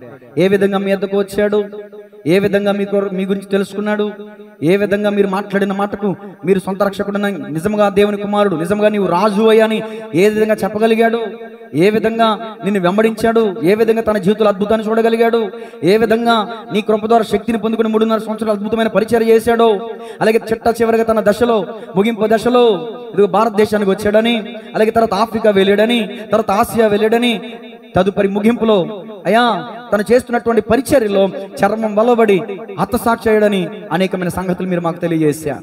నిజం, ఇప్పటివరకు ఈ సంగతులు మేము తెలుసుకోలేదు ప్రభువా. ఇది ఈ రోజు ఈ నతానయేలును గురించి మీరు మాతో మాట్లాడారు. నిజముగా ఇశ్రాయేలీయుడు, కపటము లేనివాడని మీరు నతానయేలును గురించి సాక్ష్యం చెప్పినట్లుగా ఈ రోజున అట్టి సాక్ష్యం నేను మీ ద్వారా పొందుకోవాలి, అట్టి యోగ్యత కలిగి నేను జీవించాలి ప్రభువా. అయ్యా నా మట్టుకు నేను ప్రార్థన చేస్తున్నాను. నిజమే తండ్రి, ఇదో నతానయేలును మీరు మెచ్చుకున్నారు. ప్రభు మెచ్చుకున్నవాడే యోగ్యుడు, కానీ తను మెచ్చుకున్నవాడు యోగ్యుడు కాదని మాకు చెప్పు. ఈ రోజున మమ్మల్ని మేము మెచ్చుకునేవారుగా, మమ్మల్ని మేము గొప్పలు చేసుకునేవారుగా, మమ్మల్ని మేము మెచ్చించుకునేవారుగా మేము ఉండకూడదు ప్రభు. మేము తగ్గవలసి ఉన్నది, మీరు హెచ్చవలసి ఉన్నదయ్యా. ఇంతవరకు తెలియక మేము అలాంటి అపరాధం చేస్తే మమ్మల్ని క్షమించయ్యా. నా అందులైన సహోదరుల కొరకు కూడా ప్రార్థిస్తున్నాను. యేసు దేవుడు కాదని బోధిస్తున్న దుర్బోధకుల గురించి ప్రార్థిస్తున్నాను. యేసు నామములో వారి కన్నులు వెలిగించబడునుగాక, యేసు నామములో వారి భ్రష్ట స్వభావం నుంచి విడుదల కలుగునుగాక. అయ్యా, క్రైస్తవ్యాన్ని చెరిపేస్తున్నారు ప్రభువా. నిజమే, పరలోక రాజ్యానికి వాళ్ళు వెళ్ళరంట, వెళ్ళే వారిని వెళ్ళనవరంట, పరలోక రాజ్యాన్ని మూసేస్తున్నారంట. శాస్త్రులు, పరిచయులు, ధర్మశాస్త్రోపదేశకులయ్యుండి వాక్యాన్ని గ్రహింపులేక, వాక్యాన్ని అర్థం చేసుకోకుండా, వాక్యాన్ని బట్టి అన్వేషించి క్రీస్తుని సొంత రక్షకునిగా అంగీకరించకుండా రాళ్లతో పెట్టి కొట్టి చంపాలనుకున్నారు. సిలువుకు అప్పగించారు, సిలువు వేశారు యూదులే. కానీ నతానీలు అలా లేడు. నిజముగా యూదుడు, నిజముగా ఇశ్రాయేలీయుడు, కపటము లేనివాడు. అట్టి స్వభావం, అట్టి జీవితం అయ్యా మాకు దయచేయమని ప్రార్థిస్తున్నాను. నతానీయులు వంటి స్వభావం మాకు దయచేయండి. నతానీయులు వంటి యోగ్యమైన స్థితి మాకు దయచేయండి. ఈరోజు వాక్యమిని తమ హృదయాలను బలపరుచుకున్న నా ఆత్మీయ బిడ్డలందరినీ దర్శించండి. యూట్యూబ్ ద్వారా వీక్షిస్తున్న వారిని కూడా దీవించండి. అయ్యా, ఈ సమయంలో జరగబోయే బల్లారాధన కార్యక్రమం బట్టి కూడా ప్రార్థిస్తున్నాను. ప్రతి ఒక్కరికి పశ్చాత్తాప హృదయం దయచేయండి. కన్నీటితో ప్రార్థించే మనసు దయచేయండి. ముంగమూరి దేవదాసాయి గారు చెప్తున్నారు, నవనాడులు నలిగితేనే గాని కన్నీరు రాదంట ప్రభువా. కన్నీరు రావాలి. పశ్చాత్తాప హృదయంతో మేము బలలో పాల్పొంది పొందాలి. అటు కృప మా అందరికీ దయచేయమని యేసయ్య నామములో ప్రార్థించి అడిగి వేడుకొంచున్నాము తండ్రి, amen. God bless you all. అందరికి వందనాలు. ప్రార్థన చేద్దాం.